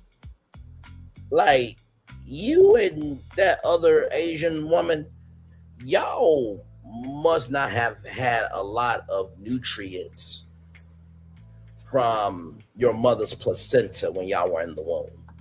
Let's keep going. That's what I know. And I feel like people can have opinions, but I can only judge a person off of what I know and what I experienced. Like, I can't speak on nothing that I never was a part of, that I never knew. Like, I can only judge who I met. I can only judge who I was in a relationship with. Were you afraid that they might call you to testify? No. I never hid nothing. I don't have nothing to hide. You seem like a very loyal person. I am. At what point does loyalty become a liability? Good question, Charlamagne. That's a good question, Charlamagne. We got time. We can just sit here till you. I love it. He said, we got time. I felt like he said that because he actually does have time, but also too he said that because we can sit here because I got time because I know you ain't going because you don't have an answer. And the reason why she said that's a good question was because she recognizes that there's a weight behind what you do. For all the rewards you can get, there are consequences too. Let's keep going. I mean, meaning because you might be with somebody and at some point you realize just you even being loyal to this person to a fault, at some point you might have to cut them off because they might start bringing you down. Yeah, I mean, I understand that, but also I just feel like if a person, let's just say for instance, right, I'm gonna just use this as a scenario. Imagine a person help you become a better version of yourself, or help you believe in yourself, or help you just experience new things, or it's still a positive for you. It's kind of hard to say, fuck you, you going through this shit, I don't give a fuck, like I gotta just fuck you. It's hard. You get what I'm saying? Like it's hard for you to let go because you never saw yourself as knowing that you can make positivity happen for yourself. That's why you never have allowed yourself to breathe to know that you can be a somebody. That's why you escape into other people.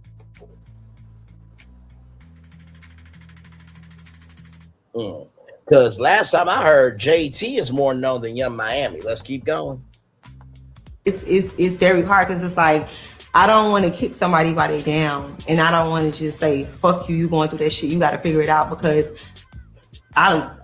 like you my friend. I have a relationship with you. I have a personal relationship with you. Like I know you. It's like family. Like we like locked in. So it's like that's a hard situation, and it's just like I cannot just turn my back on somebody like that easy.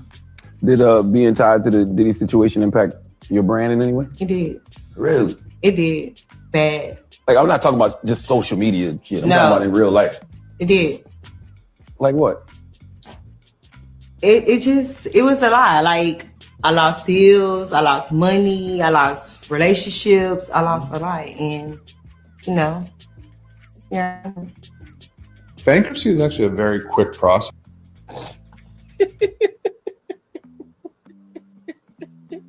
Bankruptcy may be a quick process, but being accountable is a long one. Oh! Prostitute. 39 likes now. I never understand why y'all were mad at her. Y'all bully everyone. It's so much I want to say without being judgmental, so I keep it to myself. However, Mr. City goes, no, it's okay to be judgmental. She insert herself in the group chat, rather. This is something I definitely would enjoy watching. My attention will be to listen and don't judge, child. She definitely gonna be back home with Diddy. She gonna be definitely back when Diddy come home. She's making sure she say his good graces. She knows she's going to need him when he gets out. Pitiful. Right. Nene Leak sleep in the chat. I wouldn't even claim to know which Diddy people I wouldn't even claim to know which Diddy people were. I'll be like, which day? Oh, that day I didn't know that Diddy. Any smart person would distance themselves from this. It's always a matter of time, baby girl.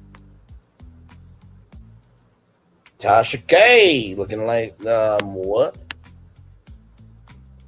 Auntie, like what is this? Slam the dough in your face. Okay.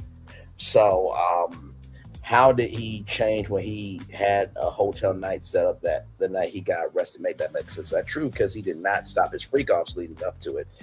So what about the other victims he abused? Are we talking about the real victims? Because he was different with you doesn't mean he does. With you don't mean we don't care about the victims. Since the 90s has ours that was on bad, but we care about them, not you. Go focus on your kids and your music career, not Diddy. The situation is getting old and tiring. On the day talking, nobody's going to buy your music. Very well said. So as you can see, the people are not here for it. Now, this is the same individual.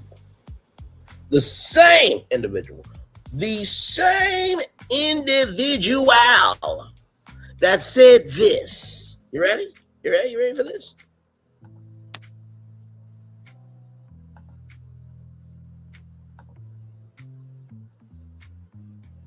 Yeah. Young Miami says she wants a God-fearing man with at least $100 million. You can't work for yourself? I mean, my guy, you are a darker skinned version of L'Oreal who called Michael B. Jordan corny and then wants to run away like the little itch that she is. Waste of life, serves no purpose to anybody in the past, present, or afterlife. And then wants to say, I didn't say my friend said, but you still made fun of his name, but wore a bikini top on a syndicated radio show interviewing Chance the Rapper. Young Miami is a darker skinned version of L'Oreal and a younger version of Thirsty Toxicity. Moving on. I cannot do this. The rapper and media personality. Rapper, yes. Media personality, said no one ever. Reveal what she looks for in a suitable partner. Somebody would want to marry that and procreate with that, live with that. My Lord Jesus, if that's an option, the world is in trouble. Okay, listen. Young Miami broke down what she wants in a man and includes a multi-million-dollar net worth. The rapper media personality joined Uproxx as Jeremy hit for the Soundcheck web series this week, or that week rather, in detailing her dating needs around the 3-minute mark in the video below. The City Girls member, who has 2 children, Count Shonda Combs, and partner and producer Southside among her former romantic partners. Young Miami explained that she's just living and having fun in her current dating life before declaring that her man needs to have a coin. I need someone that's, God-fearing, that's religious, that believes in God. She continued. I want y'all to hear this from her.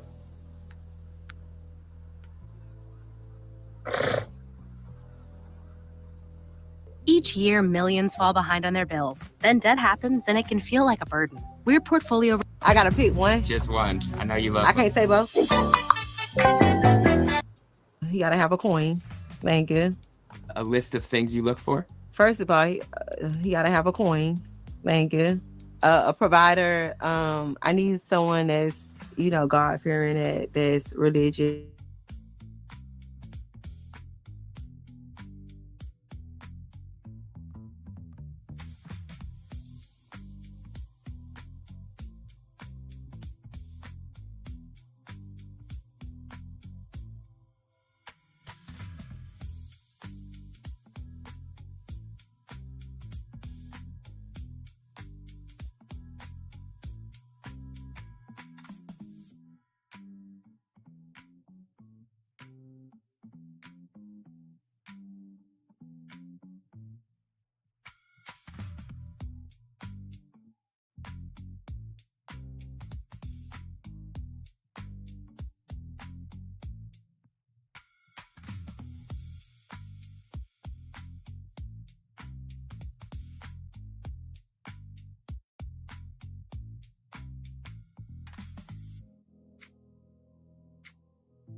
Hey, everybody. Sorry about that. I am so sorry about that. Child, my laptop, it was updated, crashed, and all. I'm back. We won't get my moment. I want y'all to hear this. I sincerely want y'all to hear this. This is just mind-boggling to me. So you going to say, you can't say screw, Diddy, this, that, and third, but You had the black dancing, black proxy, and black imagination for this to come out your mouth? Okay. All right.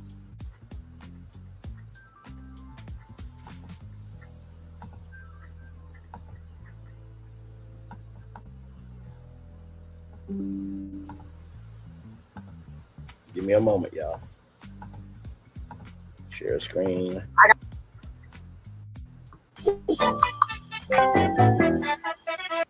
Have fun. Do you have a list of things you look for? First of all, he got to have a coin. Thank you. A provider. I need someone that's, God-fearing, that's religion, that believe in God. Someone that leads. Any man that leads. Okay. What is the minimum net worth that you have to have? I want like a man that at least got like $100 million. Okay, yeah, at least, okay, we just crossed off a lot of people off that list. There's a lot of contenders that just walked the other way. Your DMs will now be flooded with 10 people, I think. That's good. That's good. Narrow them down, God. Thank you. Standards. Let's just say... That brother was being very gracious. Shout out to Jeremy. Child, I know Jeremy Hitt was like, I know she lied after what she was just with. Okay. The Tea Time artist also expressed that her partner should make at least $100 million. When Hitt joked that Miami CEOs will only have 10 contenders, she shrugged it off. That's good. Narrow them down. God, thank you, she said. Although young Miami and Diddy parted ways in 2023 after dating for 2 years, she wrote a letter of support for the music executive before he was sentenced to 4 years in prison. Last September, the Bad Boy Records founder was found guilty on 2 counts of violating the man Act. For 3 of those years, I was in a public relationship with Sean. During that time, I witnessed and came to know a different man than the one often portrayed. Miami wrote to trial judge Arn Surin. Behind the scenes, he was loving, genuine, supportive, always encouraging. He motivated me, believed in me, and helped me grow both personally and professionally. Child. Moving on. Now, this is not the only person that has said something here, right? So, Usher has come out, right? From PeopleMagazinePeople.com, Usher says he doesn't have anything negative to say about Diddy while praising the producer's valuable contributions. Oh my God. The R&B star credits Combs as a mentor who reminded him of a really, really hard teacher he was able to learn from. Okay, Usher. All right, now. You know your situation with that girl and the H that ends in a S, child. But moving on, Usher opens up on why he still has respect for Sean Diddy Combs, the music mogul began working with the R&B star decades ago, and the two have remained friends since then. Combs is currently serving a 50-month prison sentence after he was convicted on two charges of transportation to engage prostitution.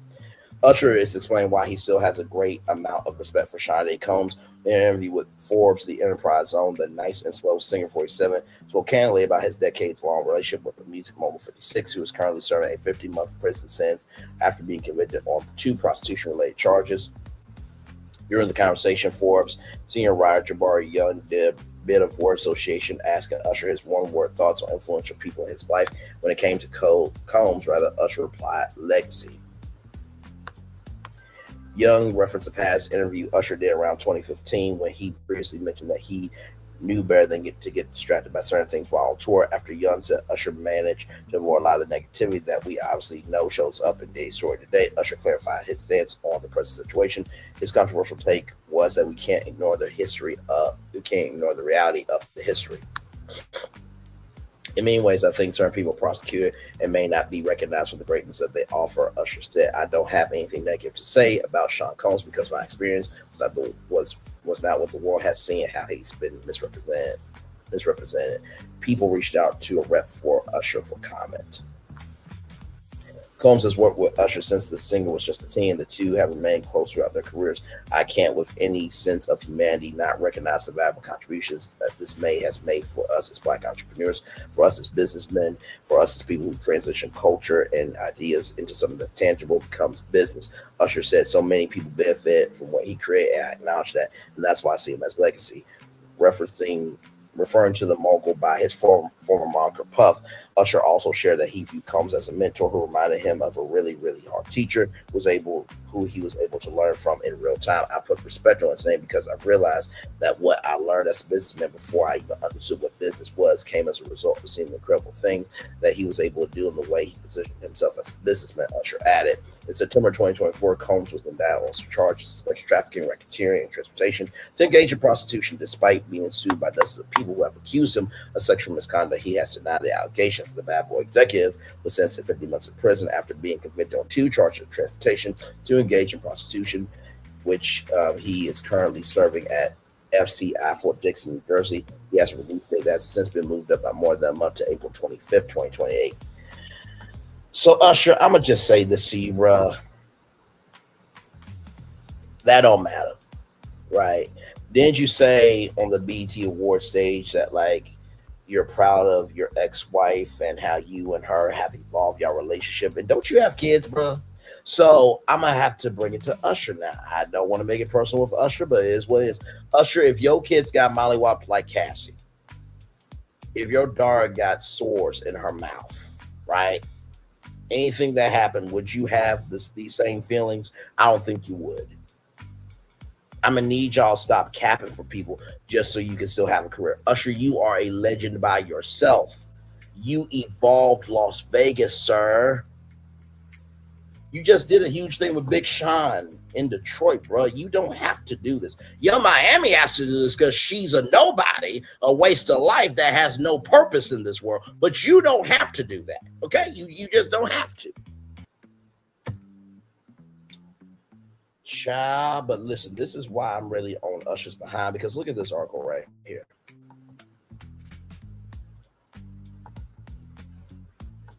Damn shame. Damn shame. Damn shame. Usher says he saw very curious things when he lived with Diddy for a year at 13 in 2016 interview with Howard Stern.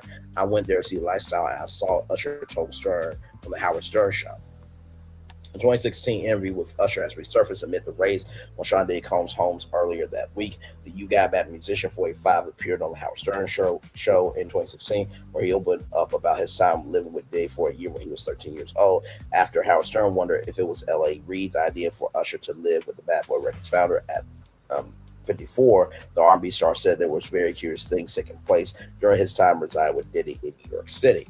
I got a chance to see some things, Usher told Stern 70, adding, I went there to see the lifestyle and I saw it. He continued, I don't know if I could indulge and understand what I was even looking at. It was pretty wild. Usher then recalled that there were famous artists like Biggie Smalls, Lil' Kim, Craig Mack, Faith Evans, and Mary J. Blige that was also hanging around at the time. When asked if he was staying up until 4 a.m. partying with Diddy and his entourage, the Yeah performer said he could actually stayed up longer than them. He described the experience as pretty crazy. Asked if he would ever send his children to Puffy Camp, Usher declared, hell no. So this is where, right? This is where I get pissed. So you say that you would never send your children to Puffy Camp, but yet he's legacy. You said, quote, I would never send my kids to Puffy Camp, right? You said, hell no.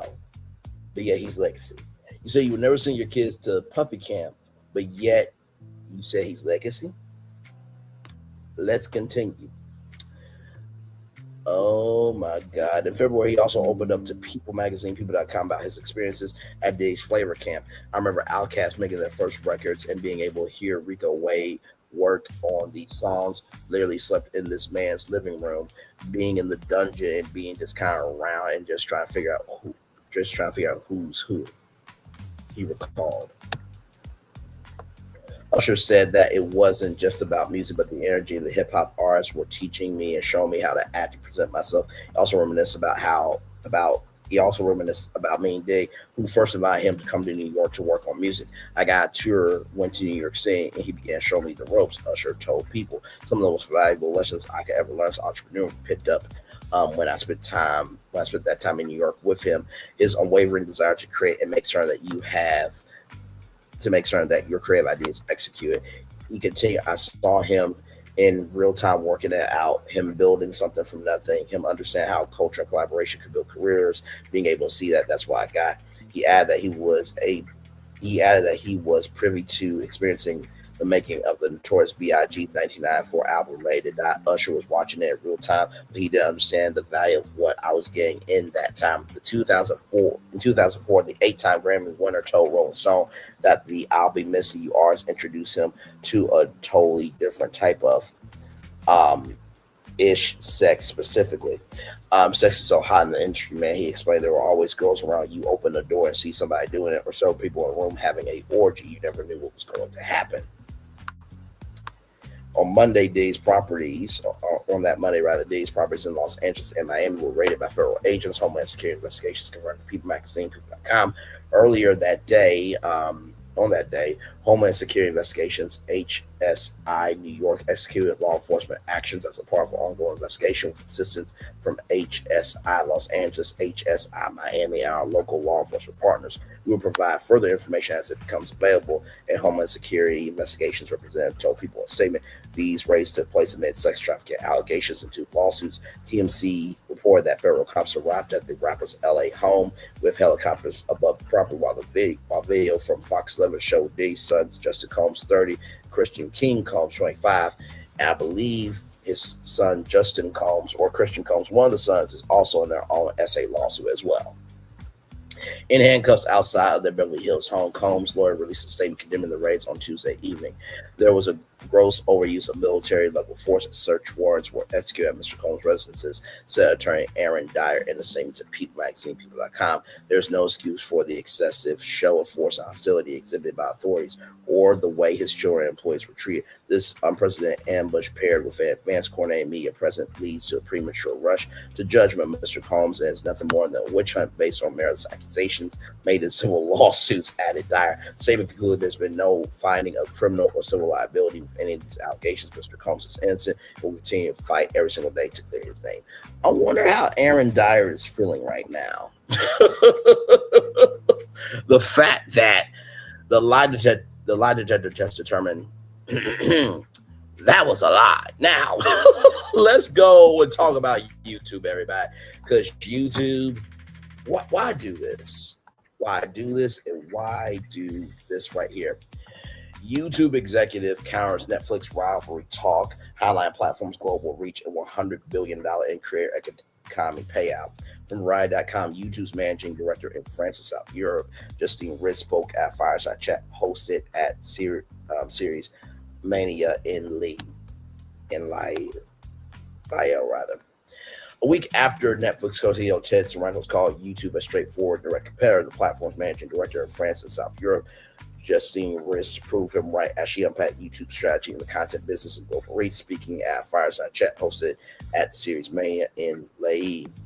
The Paris-based executive said YouTube paid out more than $100 billion to creators, artists, and media companies between 2021 and 2025. That figure outpaces Netflix's estimated $79.5 billion in cash content spending over the same period. She said the comparison with Netflix highlights YouTube's growing weight in the global content economy, even as it stopped short of acting as a conventional commissioner.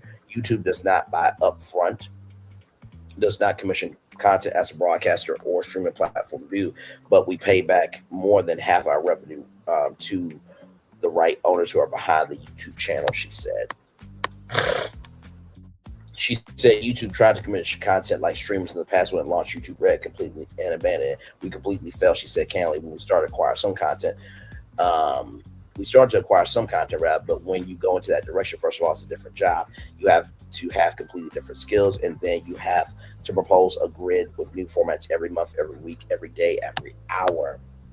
The session was introduced by a presentation by Media, which revealed that while Netflix is bound to remain the subscription leader for years to come, YouTube's global audience of monthly active users is expected to be 3 times bigger by 2030. The study also showed that in France, Netflix edges YouTube as first choice of video service by a thin margin, 18 and 12 respectively, boasting more than 2.7 billion monthly active users. This is for YouTube. YouTube also overlaps massively with broadcaster artists in several territories, especially in France with 51%. YouTube Premium, meanwhile, has 100 million worldwide subscribers. During her series chat at Series Mania, Rich sought to soothe concerns from traditional players, as she said YouTube isn't here to replace television and it's the best ally to the television industry, the broadcasters and producers.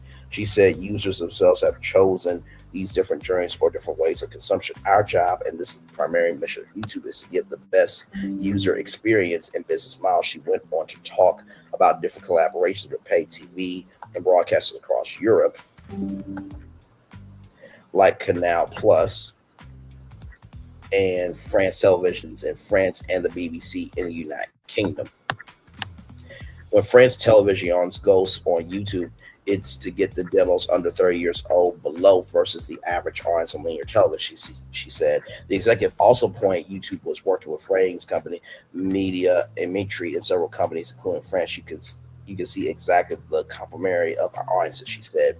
She said it made sense for the BBC to strike a partnership with YouTube because when you're a public service broadcaster, your main mission is to address the widest possible audience. On the paid TV side, she said Canal Plus is using YouTube to push its free-to-air content. They have a very smart strategy of putting the first episodes of some original series like Melody on YouTube and then invite you to go on the paid subscription, she said, pointing that YouTube is bringing in 7% of Canal Plus subscribers, which said the platform has replicated the same model with Sky Italia, and found that YouTube is contributing to 8.7% of Sky Italia subs. YouTube has been diving into the microdrama space for YouTube Shorts since launching 5 years ago, which says it's been expanding incredibly. It's 200 billion daily views on Shorts every day, and the users of Shorts have increased of 20% year on year during the last quarter. She pointed out a lot of producers or distributors of microdramas are using YouTube as their first showcase to transition them and then transition them to their platform. So I want to go back for a minute. I want to go back because with all due disrespect to Justine Rist, I'm going to say this to you, and I'm saying this in every shape, form, and fashion. Pedro Pena said there was no appetite for originals. He is the vice president of Europe, Middle East, and Africa for YouTube. Neal Mahon said that we don't know how to pick originals. And then you say here, we completely failed, she said candidly, when we start acquiring some content. We started to acquire some content, but when you go into that direction, first of all, it's a different job. You have to have completely different skills, and then you have to propose a new grid with new formats every month, every week, every day, every hour. That's not necessarily true.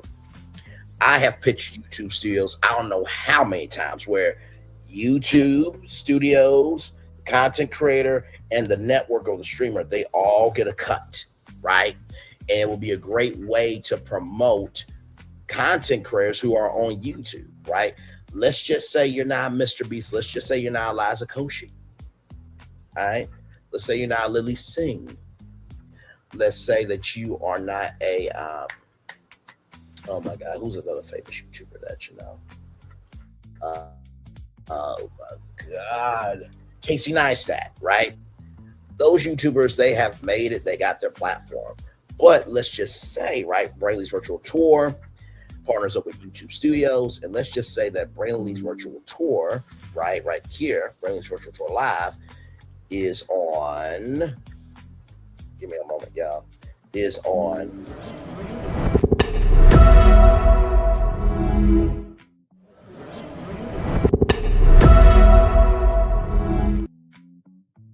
Do you not know how big that would be for Hulu to get a YouTube Studios production that's already produced, right? Format's been tested. And not to mention, too, y'all just didn't have the right people at YouTube to know what they were doing. So you failed because you did not take the time, energy, and commitment to figure out how to diversify what needed to be inside the tent, and you didn't set up the right, dimensions to be able to have infrastructure for the house. Because YouTube Studios can work. Y'all are just not being activated enough to do it. Now, Fox has already done Fox Creator Studios. TikTok has done a partnership with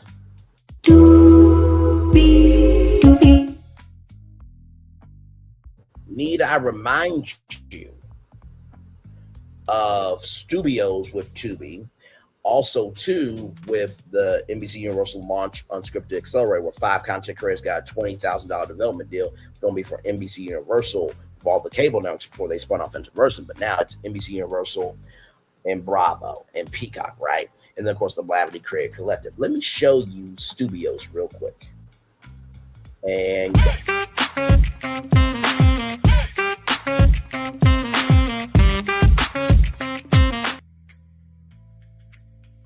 one more time, everybody, and go.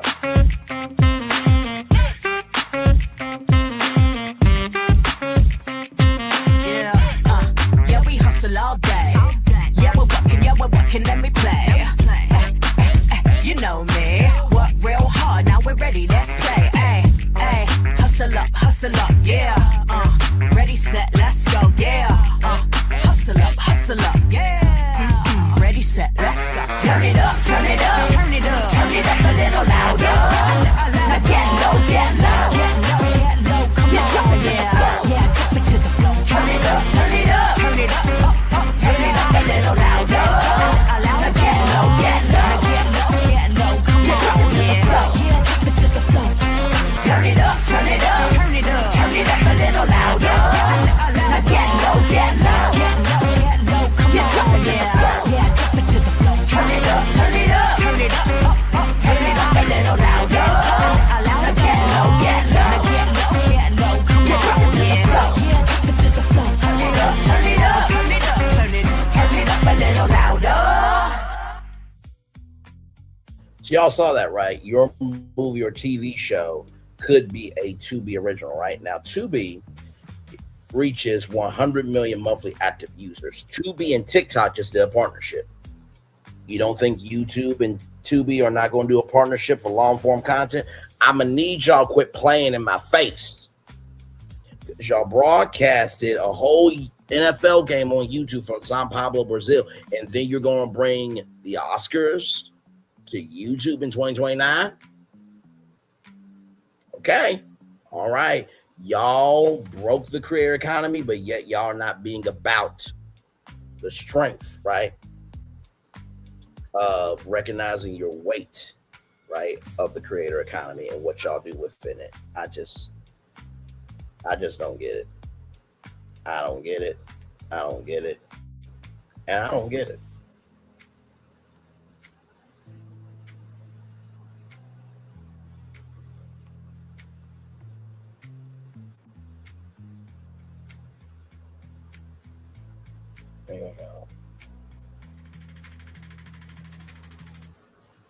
Now, with that being said, I got one more destination for y'all.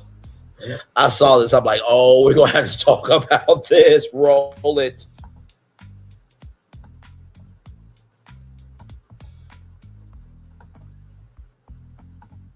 The next time y'all get on my internet and tell me I look like Magic Johnson's son, when that man gets up every day to put on makeup to look like me, do not play with me. I'm going to play it 2 more times, y'all. I don't have time today. I'm tired of y'all saying that about we jealous or trying to look like men or saying we look like men when men are trying to look like us. Yeah, she actually posted this to her social media. Yeah, I know. The next time y'all get on my internet and tell me I look like Magic Johnson's son, when that man gets up every day to put on makeup to look like me, do not play with me. I don't have time today.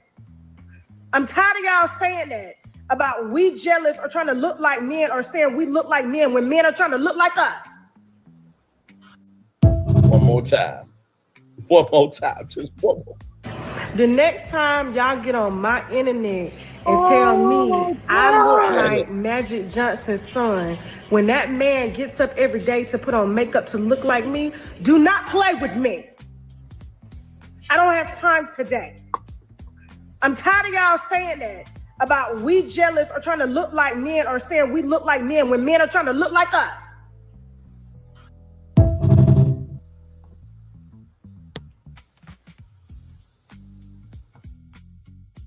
As you can see, the comments are commenting. Now I can't unsee it.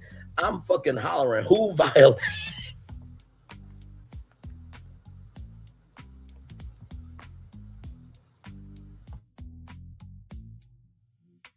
I haven't heard this until now. The side-by-side is crazy.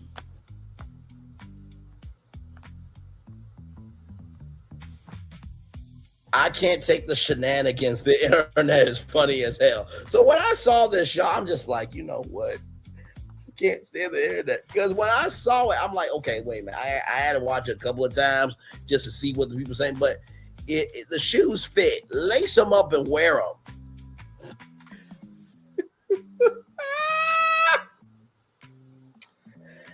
In the words of Todrick Hall, the nails, the hips, the legs, the body, all that stuff, just be about it, okay? So, y'all, that's the show. I cannot.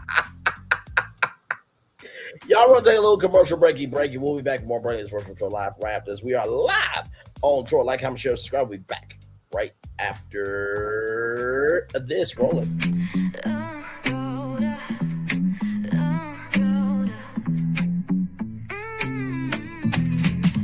Go low, the city goes high. Stories untold under moonlit skies. Braille only got the vibe, got the flow for the culture. Yeah, you already know. Turn it up, lean back, feel the breeze. Late night truths drifting through the trees. It's for the culture, by the culture. Braylon's got the soul to show ya. Breaking it down, lifting it higher. Feel the rhythm, spark the fire. Headlines flip with a soulful twist. Behind the scenes where the magic sits. It's the heartbeat of the now and the then. Where the story starts and never ends. Tune in, lean and feel the groove. Every moment, a vibe you can't lose.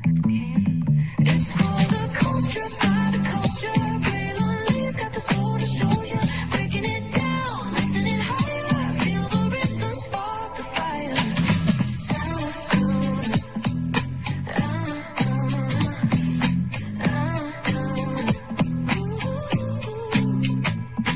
Hear the whispers in the city's hum. Echoes of stories where we're from. A beat, a step, a voice so clear. The pulse of us, it's all right here. We got soul, we got flavor. Every moment is a savior. Every experience is an overcomer. Turn it up, feel the glow, let the rhythm flow. Spotlight shining, we in the zone. This is the place where the culture's grown. Stories untold, now they're coming alive. Braylon Lee got the vibe tonight. One thing to know and two things for sure. Higher is waiting and lower is available. But either way, we gotta go on tour. It's Braylon Lee's virtual tour, where the culture makes its move. Feel the love, feel the truth. This is us, this is you. From the unknown, the unembraced, and more. This show, this brand, and the possibilities of what can be is all here for you. I'm just a kid from the rock, trying to be a rock for people, trying to make it best they can to become. Being moved as a creator of power to lift up all of us, not just a selective few. For the culture, by the culture, here we be. Braylon Lee, bringing life to your screen. Feel the soul, feel the truth. We're free, trust and believe. It's entertainment, news done away with. Braylon Lee, spotlight sharp like a diamond shine. We see the stars, but the stories align. Deep in the soul where the heartbeats find. The pulse of the people redefining time. Just a pro tip, people have to earn the right to hear your story, but in addition to that, people have to earn the responsibility to be a part of it. Just because we are not seen by everybody doesn't mean we are not been seen by who needs to see us. Noise equals attention and sound equals purpose. Anybody can be a creator, but it takes a somebody to be an artist.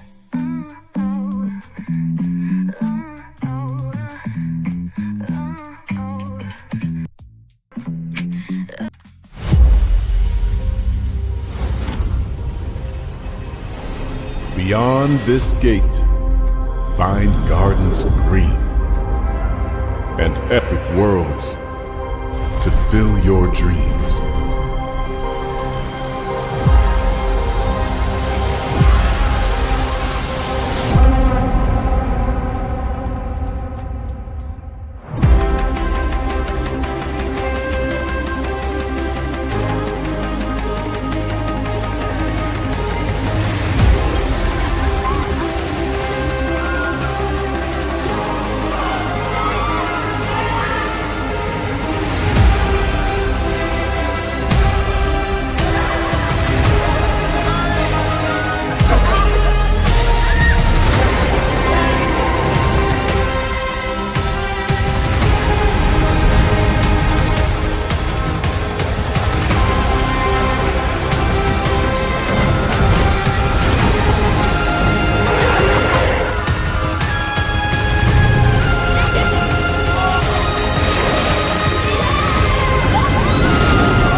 really no secret about our approach. We keep moving forward. With the hope that it will be a source of joy and inspiration to all the world. In Disney's 102-year history, there have been many defining moments and countless achievements. Today, we celebrate another thrilling moment, the creation of a spectacular new Disney theme park resort coming to Abu Dhabi.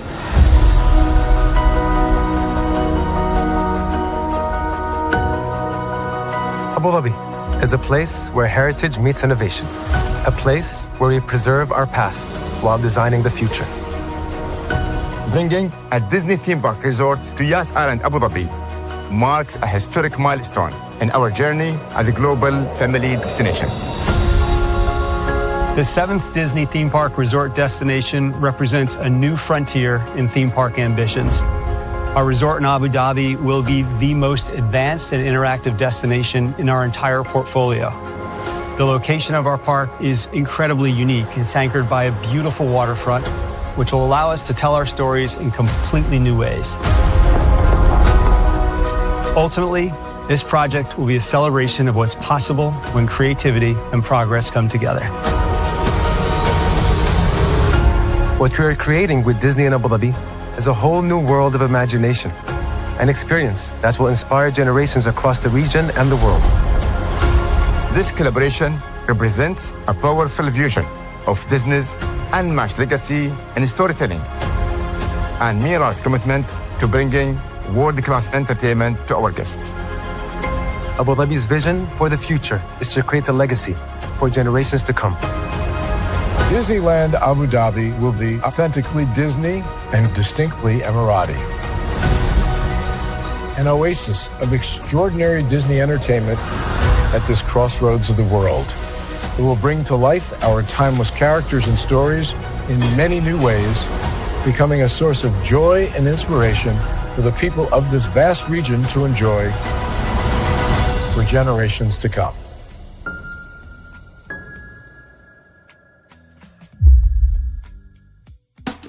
Caesar. Just look at him. Politician. General. Author. Ruler. Man.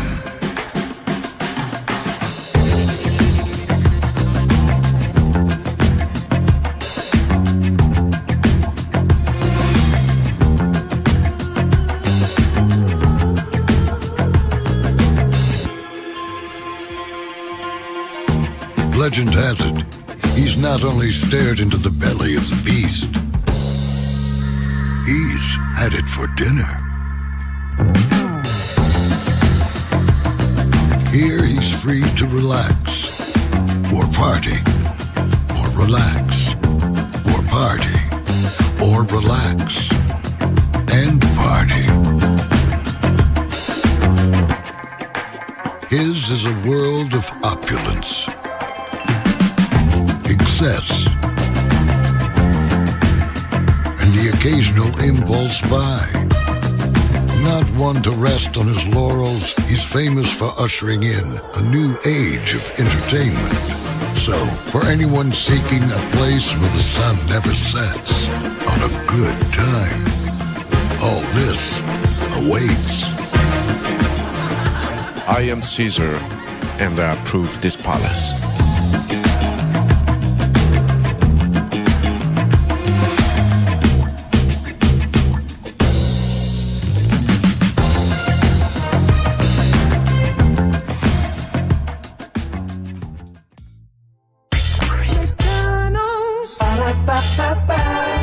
I'm loving it.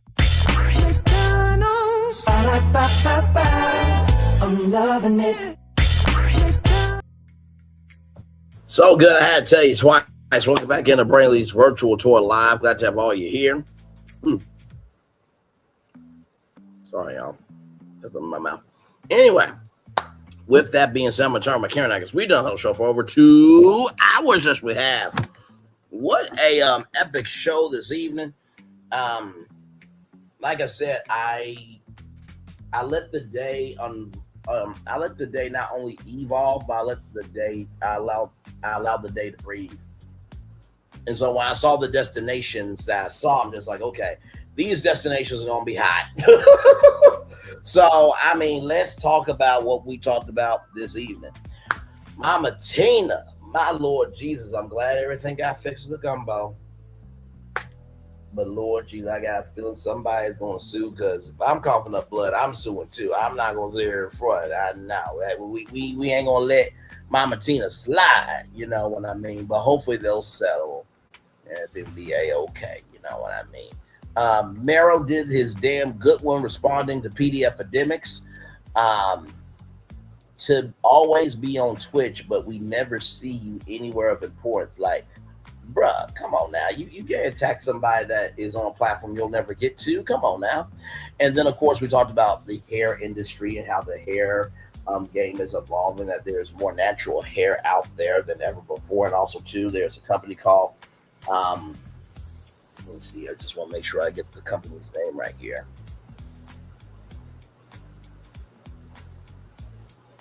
Give me one moment.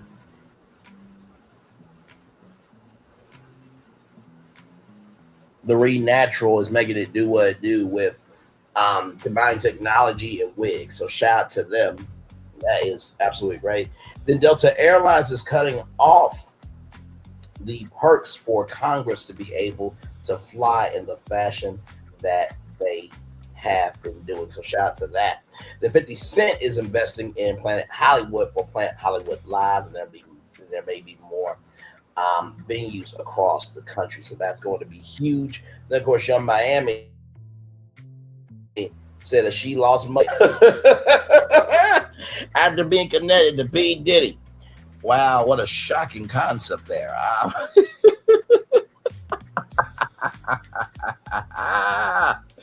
Oh, my Lord Jesus. Listen, there are rewards and consequences for what you do.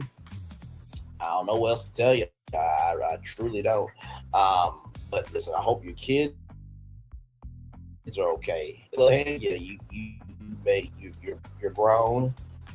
You make grown choices. You get grown results. You know what I mean? So it is what it is. With that being said, we talked about YouTube and the creator economy and how I think YouTube is really behind the ball when it comes to understanding the magnitude of who they are as a platform.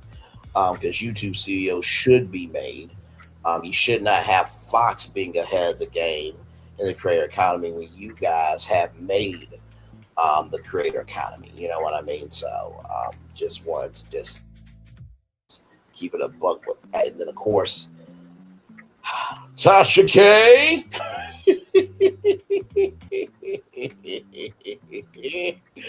Oh my God, looking like EJ Johnson. I could not. That was crazy work, I have to tell you. So for sure. Like I said, it's always something going on. There's always something going on. There's always something going on. So just wanted to come on with y'all and hang out with y'all. So like I said, tomorrow I will be off unless there is something in the culture to talk about. If it is, I will see you guys tomorrow. But if not, just know I am taking my off day. And then Friday, I will be back to see you all with 2 new shows, one at 11 a.m. and then one at 11 a.m. and then one at 6 p.m. So yes, indeed. So we'll relax here for just a little bit, probably kick it up all the way to 2 hours and 20 minutes. And then after that, we will make it do what it do. So, hey, 2 people, welcome in. Glad to have you here.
Yes, indeed. We are just chillaxing, everybody.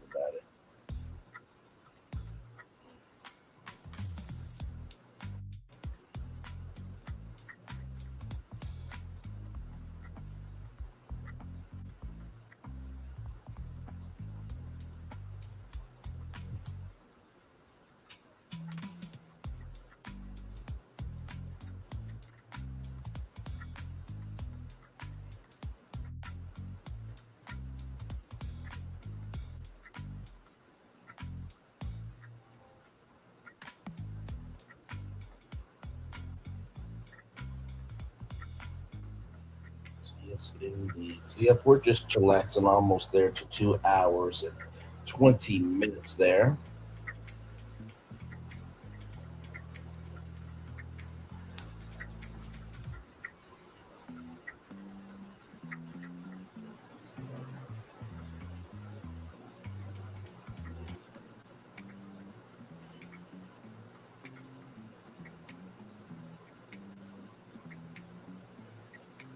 Yes, indeed.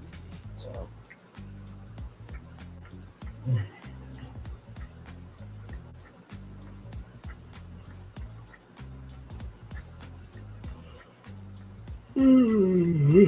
hey, one person, welcome in. Glad to have you here. Just chillaxing, getting ready to wrap up the show. You see all 8 destinations right there. We talked about all that tonight. So, hey, great show for sure. It was a long day at work today. I felt extremely tired. Oh.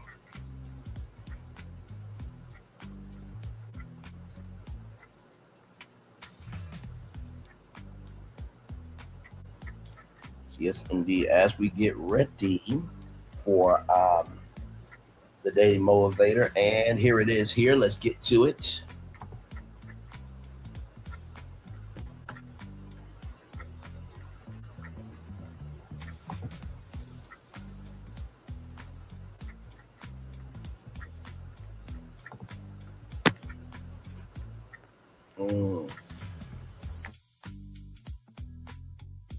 The real secret to success is enthusiasm. The real secret to success is enthusiasm. The real secret to success is enthusiasm. My Lord Jesus, what a word right there from Walter Chrysler. Well, let's get to it because, it's time to make it do what it do, everybody. It's time for the Daily Motivator for March 25th, 2026. Give me a moment, everybody.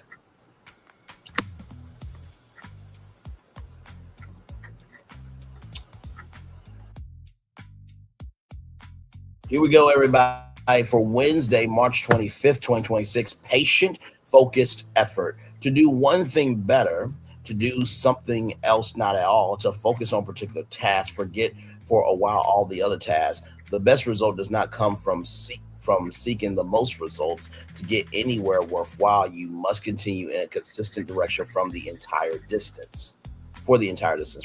Greed can never be a substitute for purpose, except that you cannot do it all and you enable yourself to achieve at your highest level.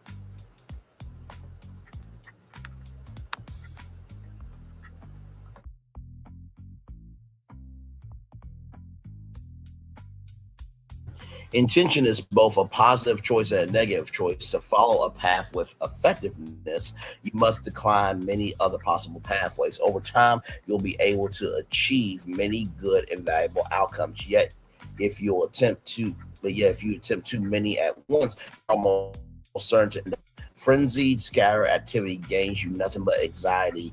It is with patient, persistent, and focused effort that you'll create a long string of great achievements. Ralph Morrison. I was thinking about that today, and one of my good colleagues and friends and coworkers, they got a new job today. I was like, congratulations, man, and I will say this. I think a lot of times in life, we tend to forget that it is okay to be human. I was talking, my mic was off. I think a lot of times we forget that it is absolutely okay to be human in what we want in life, right? But also recognizing that the beginning, middle, end of the day, that a patient and focused effort requires a willingness to endure. I think sometimes we don't know how to endure, to know that there can be another side to life. That's the first thing I will say. The second thing I'll say is intention is both a positive choice and a negative choice. When you are about, my Lord Jesus, this is so deep. When you are about the good intention of elevating people, usually that takes time for that to come back to you, because a lot of people are not usually tuned in for the good. But if you have the intention of hurting people, everybody's here for that, because that is an internal reflection of how broken they are as an individual and how the badness in their life has overtaken them. And finally, frenzy, scare activity gains you nothing but anxiety. A lot of us truly will always be in an anxious state because we allow ourselves to be in that position. If you want to be in a good position, then put yourself in a mindset of being good to people. If you want to do bad to people, you put yourself in that bad position, recognize that when it comes back around, know your role, stay in your place,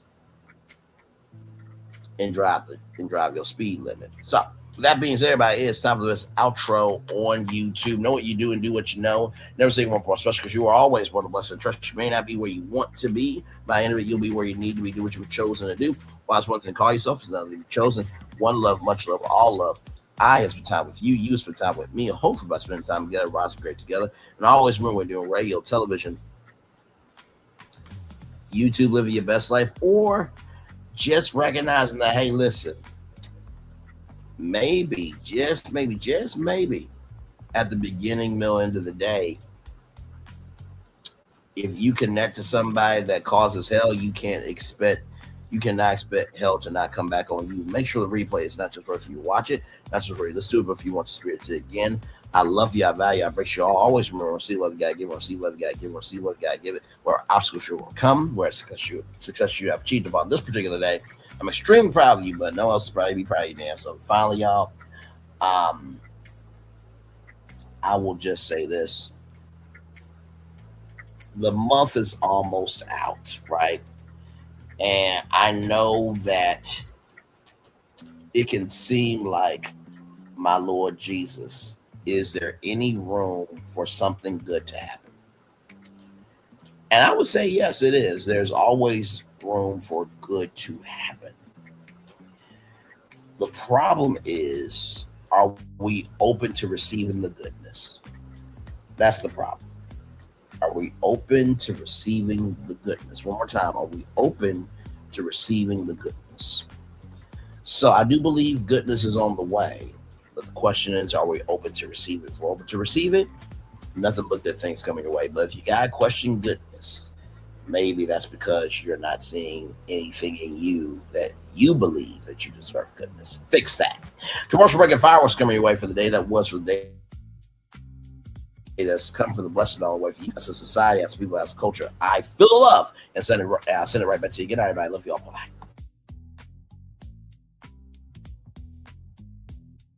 I thought I should tell you, they've been talking about you. Yeah, they've been talking about you. They've been talking about the fact that they've done everything they could to stop you and everything they could to block you, but you still win. They've been talking about the fact that they have undermined your success and they have tried to sabotage your seasons, but you keep winning. They've been talking about the fact that even though they don't like each other, they get together to try to kill you, but you keep winning. They've been talking about the fact that you were voted least likely to succeed, but like cream, you keep rising to the top. They've been talking about how they tried to burn your world down, but like the phoenix, you rose from the ashes. They've been talking about you. And you know what they say? Oh, she's just lucky. He's just lucky. But no, you ain't lucky. You're anointed. You got something on you. You got favor on you. You got power on you. You were born to win. Now they can call it luck, but it's grace. They can call it luck, but it's favor. But whatever they call it, it doesn't matter, because you know what God calls you? Do you know what God calls you? A winner. I thought I should tell you, they've been talking about you. Yeah, they've been talking about you. They've been talking about the fact that they've done everything they could to stop you and everything they could to block you, but you still win. They've been talking about the fact that they have undermined your success and they have tried to sabotage your seasons, but you keep winning. They've been talking about the fact that even though they don't like each other, they get together to try to kill you, but you keep winning. They've been talking about the fact that you were voted least likely to succeed, but like cream, you keep rising to the top.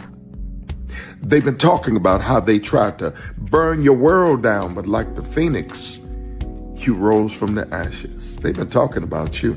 And you know what they say? Oh, she's just lucky. He's just lucky. But no, you ain't lucky.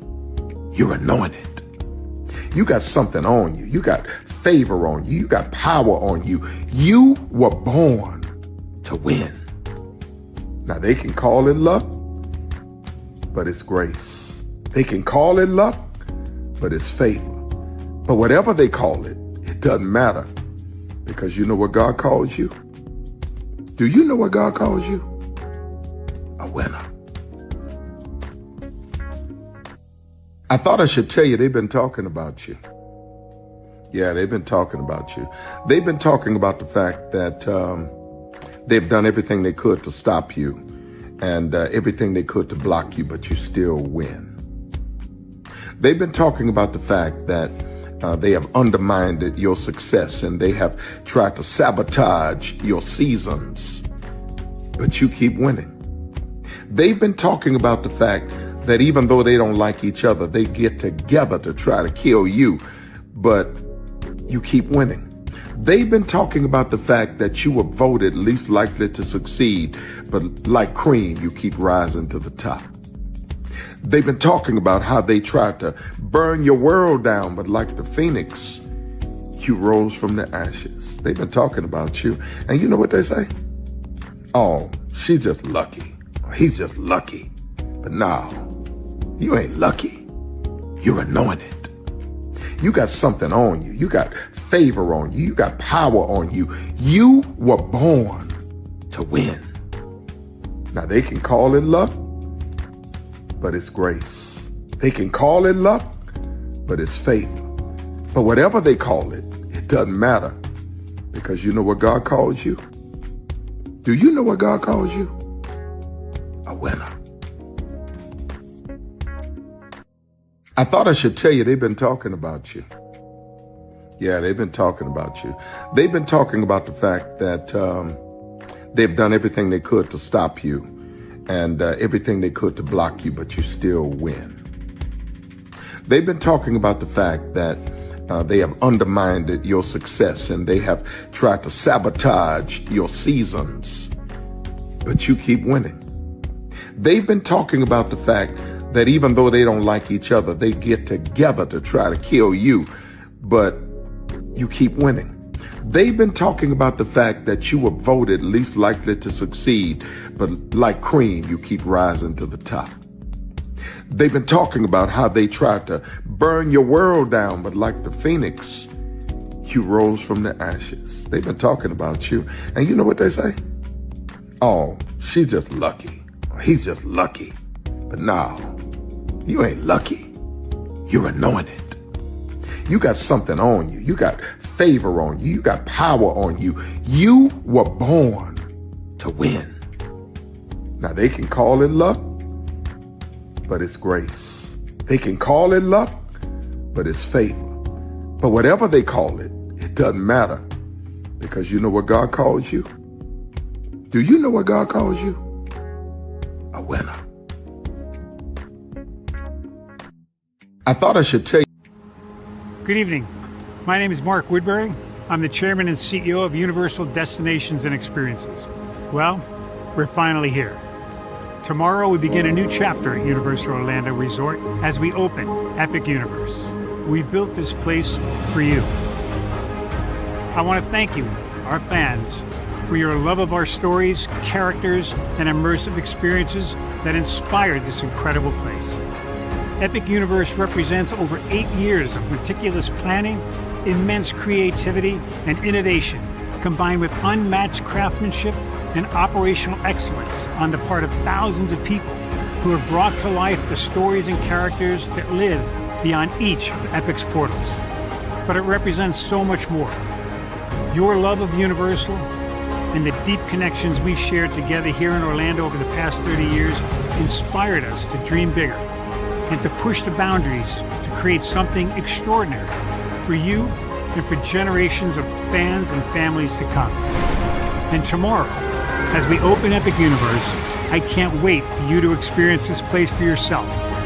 Now it's your turn to step inside, to lose yourself, and to share this place with the ones you love most. As we open this park, we hope your world becomes a little more epic. Tomorrow, Epic Universe becomes yours.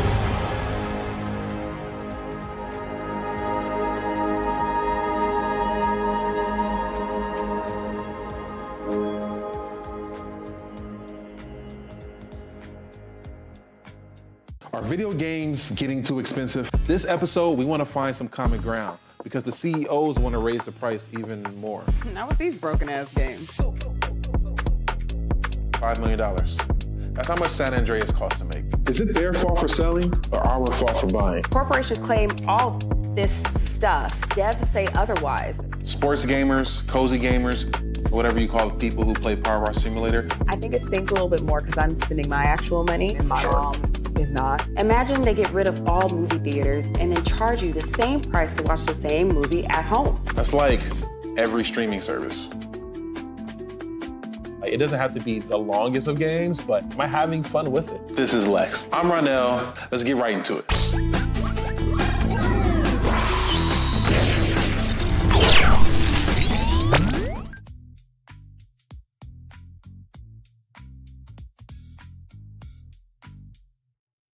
Our video game. Prepare for a journey beyond imagination, beyond belief, beyond anything you've experienced before. Universal Epic Universe, a new theme park where you'll step through extraordinary portals to 5 immersive worlds. Prepare for a cosmic voyage of discovery, an isle of fire-breathing excitement, a shadowy world of monsters and mystery, new wonders in the wizarding world, and a new way to play. Plus the splendor of a magnificent resort hotel overlooking the park. It's all new excitement at Universal Orlando Resort. A week's worth of vacation thrills with 4 amazing theme parks, a variety of spectacular themed hotels, and incredible dining and entertainment. It's all at Universal Orlando Resort, where you'll find new adventures every day. Explore the astonishing worlds of Universal Epic Universe at Universal Orlando Resort. Because here's the thing, a good streamer can find other content. Because here's the thing, a good streamer can find other content. Because here's the thing, a good streamer can find other content. Because here's the thing, a good streamer can find other content. Because here's the thing, a good streamer can find other content. Because here's the thing, a good streamer can find other content. Because here's the thing, a good streamer can find other content. Because here's the thing, a good streamer can find other content. Because here's the thing, a good streamer can find other content. Because here's the thing, a good streamer can find other content. Because here's the thing, a good streamer can find other content. I have been moving on my own accord, covering Black culture. There is more to life. I heard that, friend. Braylon, shout out to Braylon. Make sure y'all go follow Braylon in case y'all haven't. I love your content. I have been moving on my own accord, covering Black culture. There is more to life. I heard that, friend. Braylon, shout out to Braylon. Make sure y'all go follow Braylon in case y'all haven't. I love your content. I have been moving on my own accord, covering Black culture. There is more to life. I heard that, friend. Braylon, shout out to Braylon. Make sure y'all go follow Braylon in case y'all haven't. I love your content. Child, Braylon been over there doing his thing, minding his GD business, staying out of trouble, trying to get the folks some positive stuff to talk about. Besides lying all the damn time. Child, Braylon been over there doing his thing, minding his GD business, staying out of trouble, trying to get the folks some positive stuff to talk about. Besides lying all the damn time. Child, Braylon been over there doing his thing, minding his GD business, staying out of trouble, trying to get the folks some positive stuff to talk about. Besides lying all the damn time. Child, Braylon been over there doing his thing, minding his GD business, staying out of trouble, trying to get the folks some positive stuff to talk about. Besides lying all the damn time. Child, Braylon been over there doing his thing, minding his GD business, staying out of trouble, trying to get the folks some positive stuff to talk about. Besides lying all the damn time. Child, Braylon been over there doing his thing, minding his GD business, staying out of trouble, trying to get the folks some positive stuff to talk about. Besides lying all the damn time.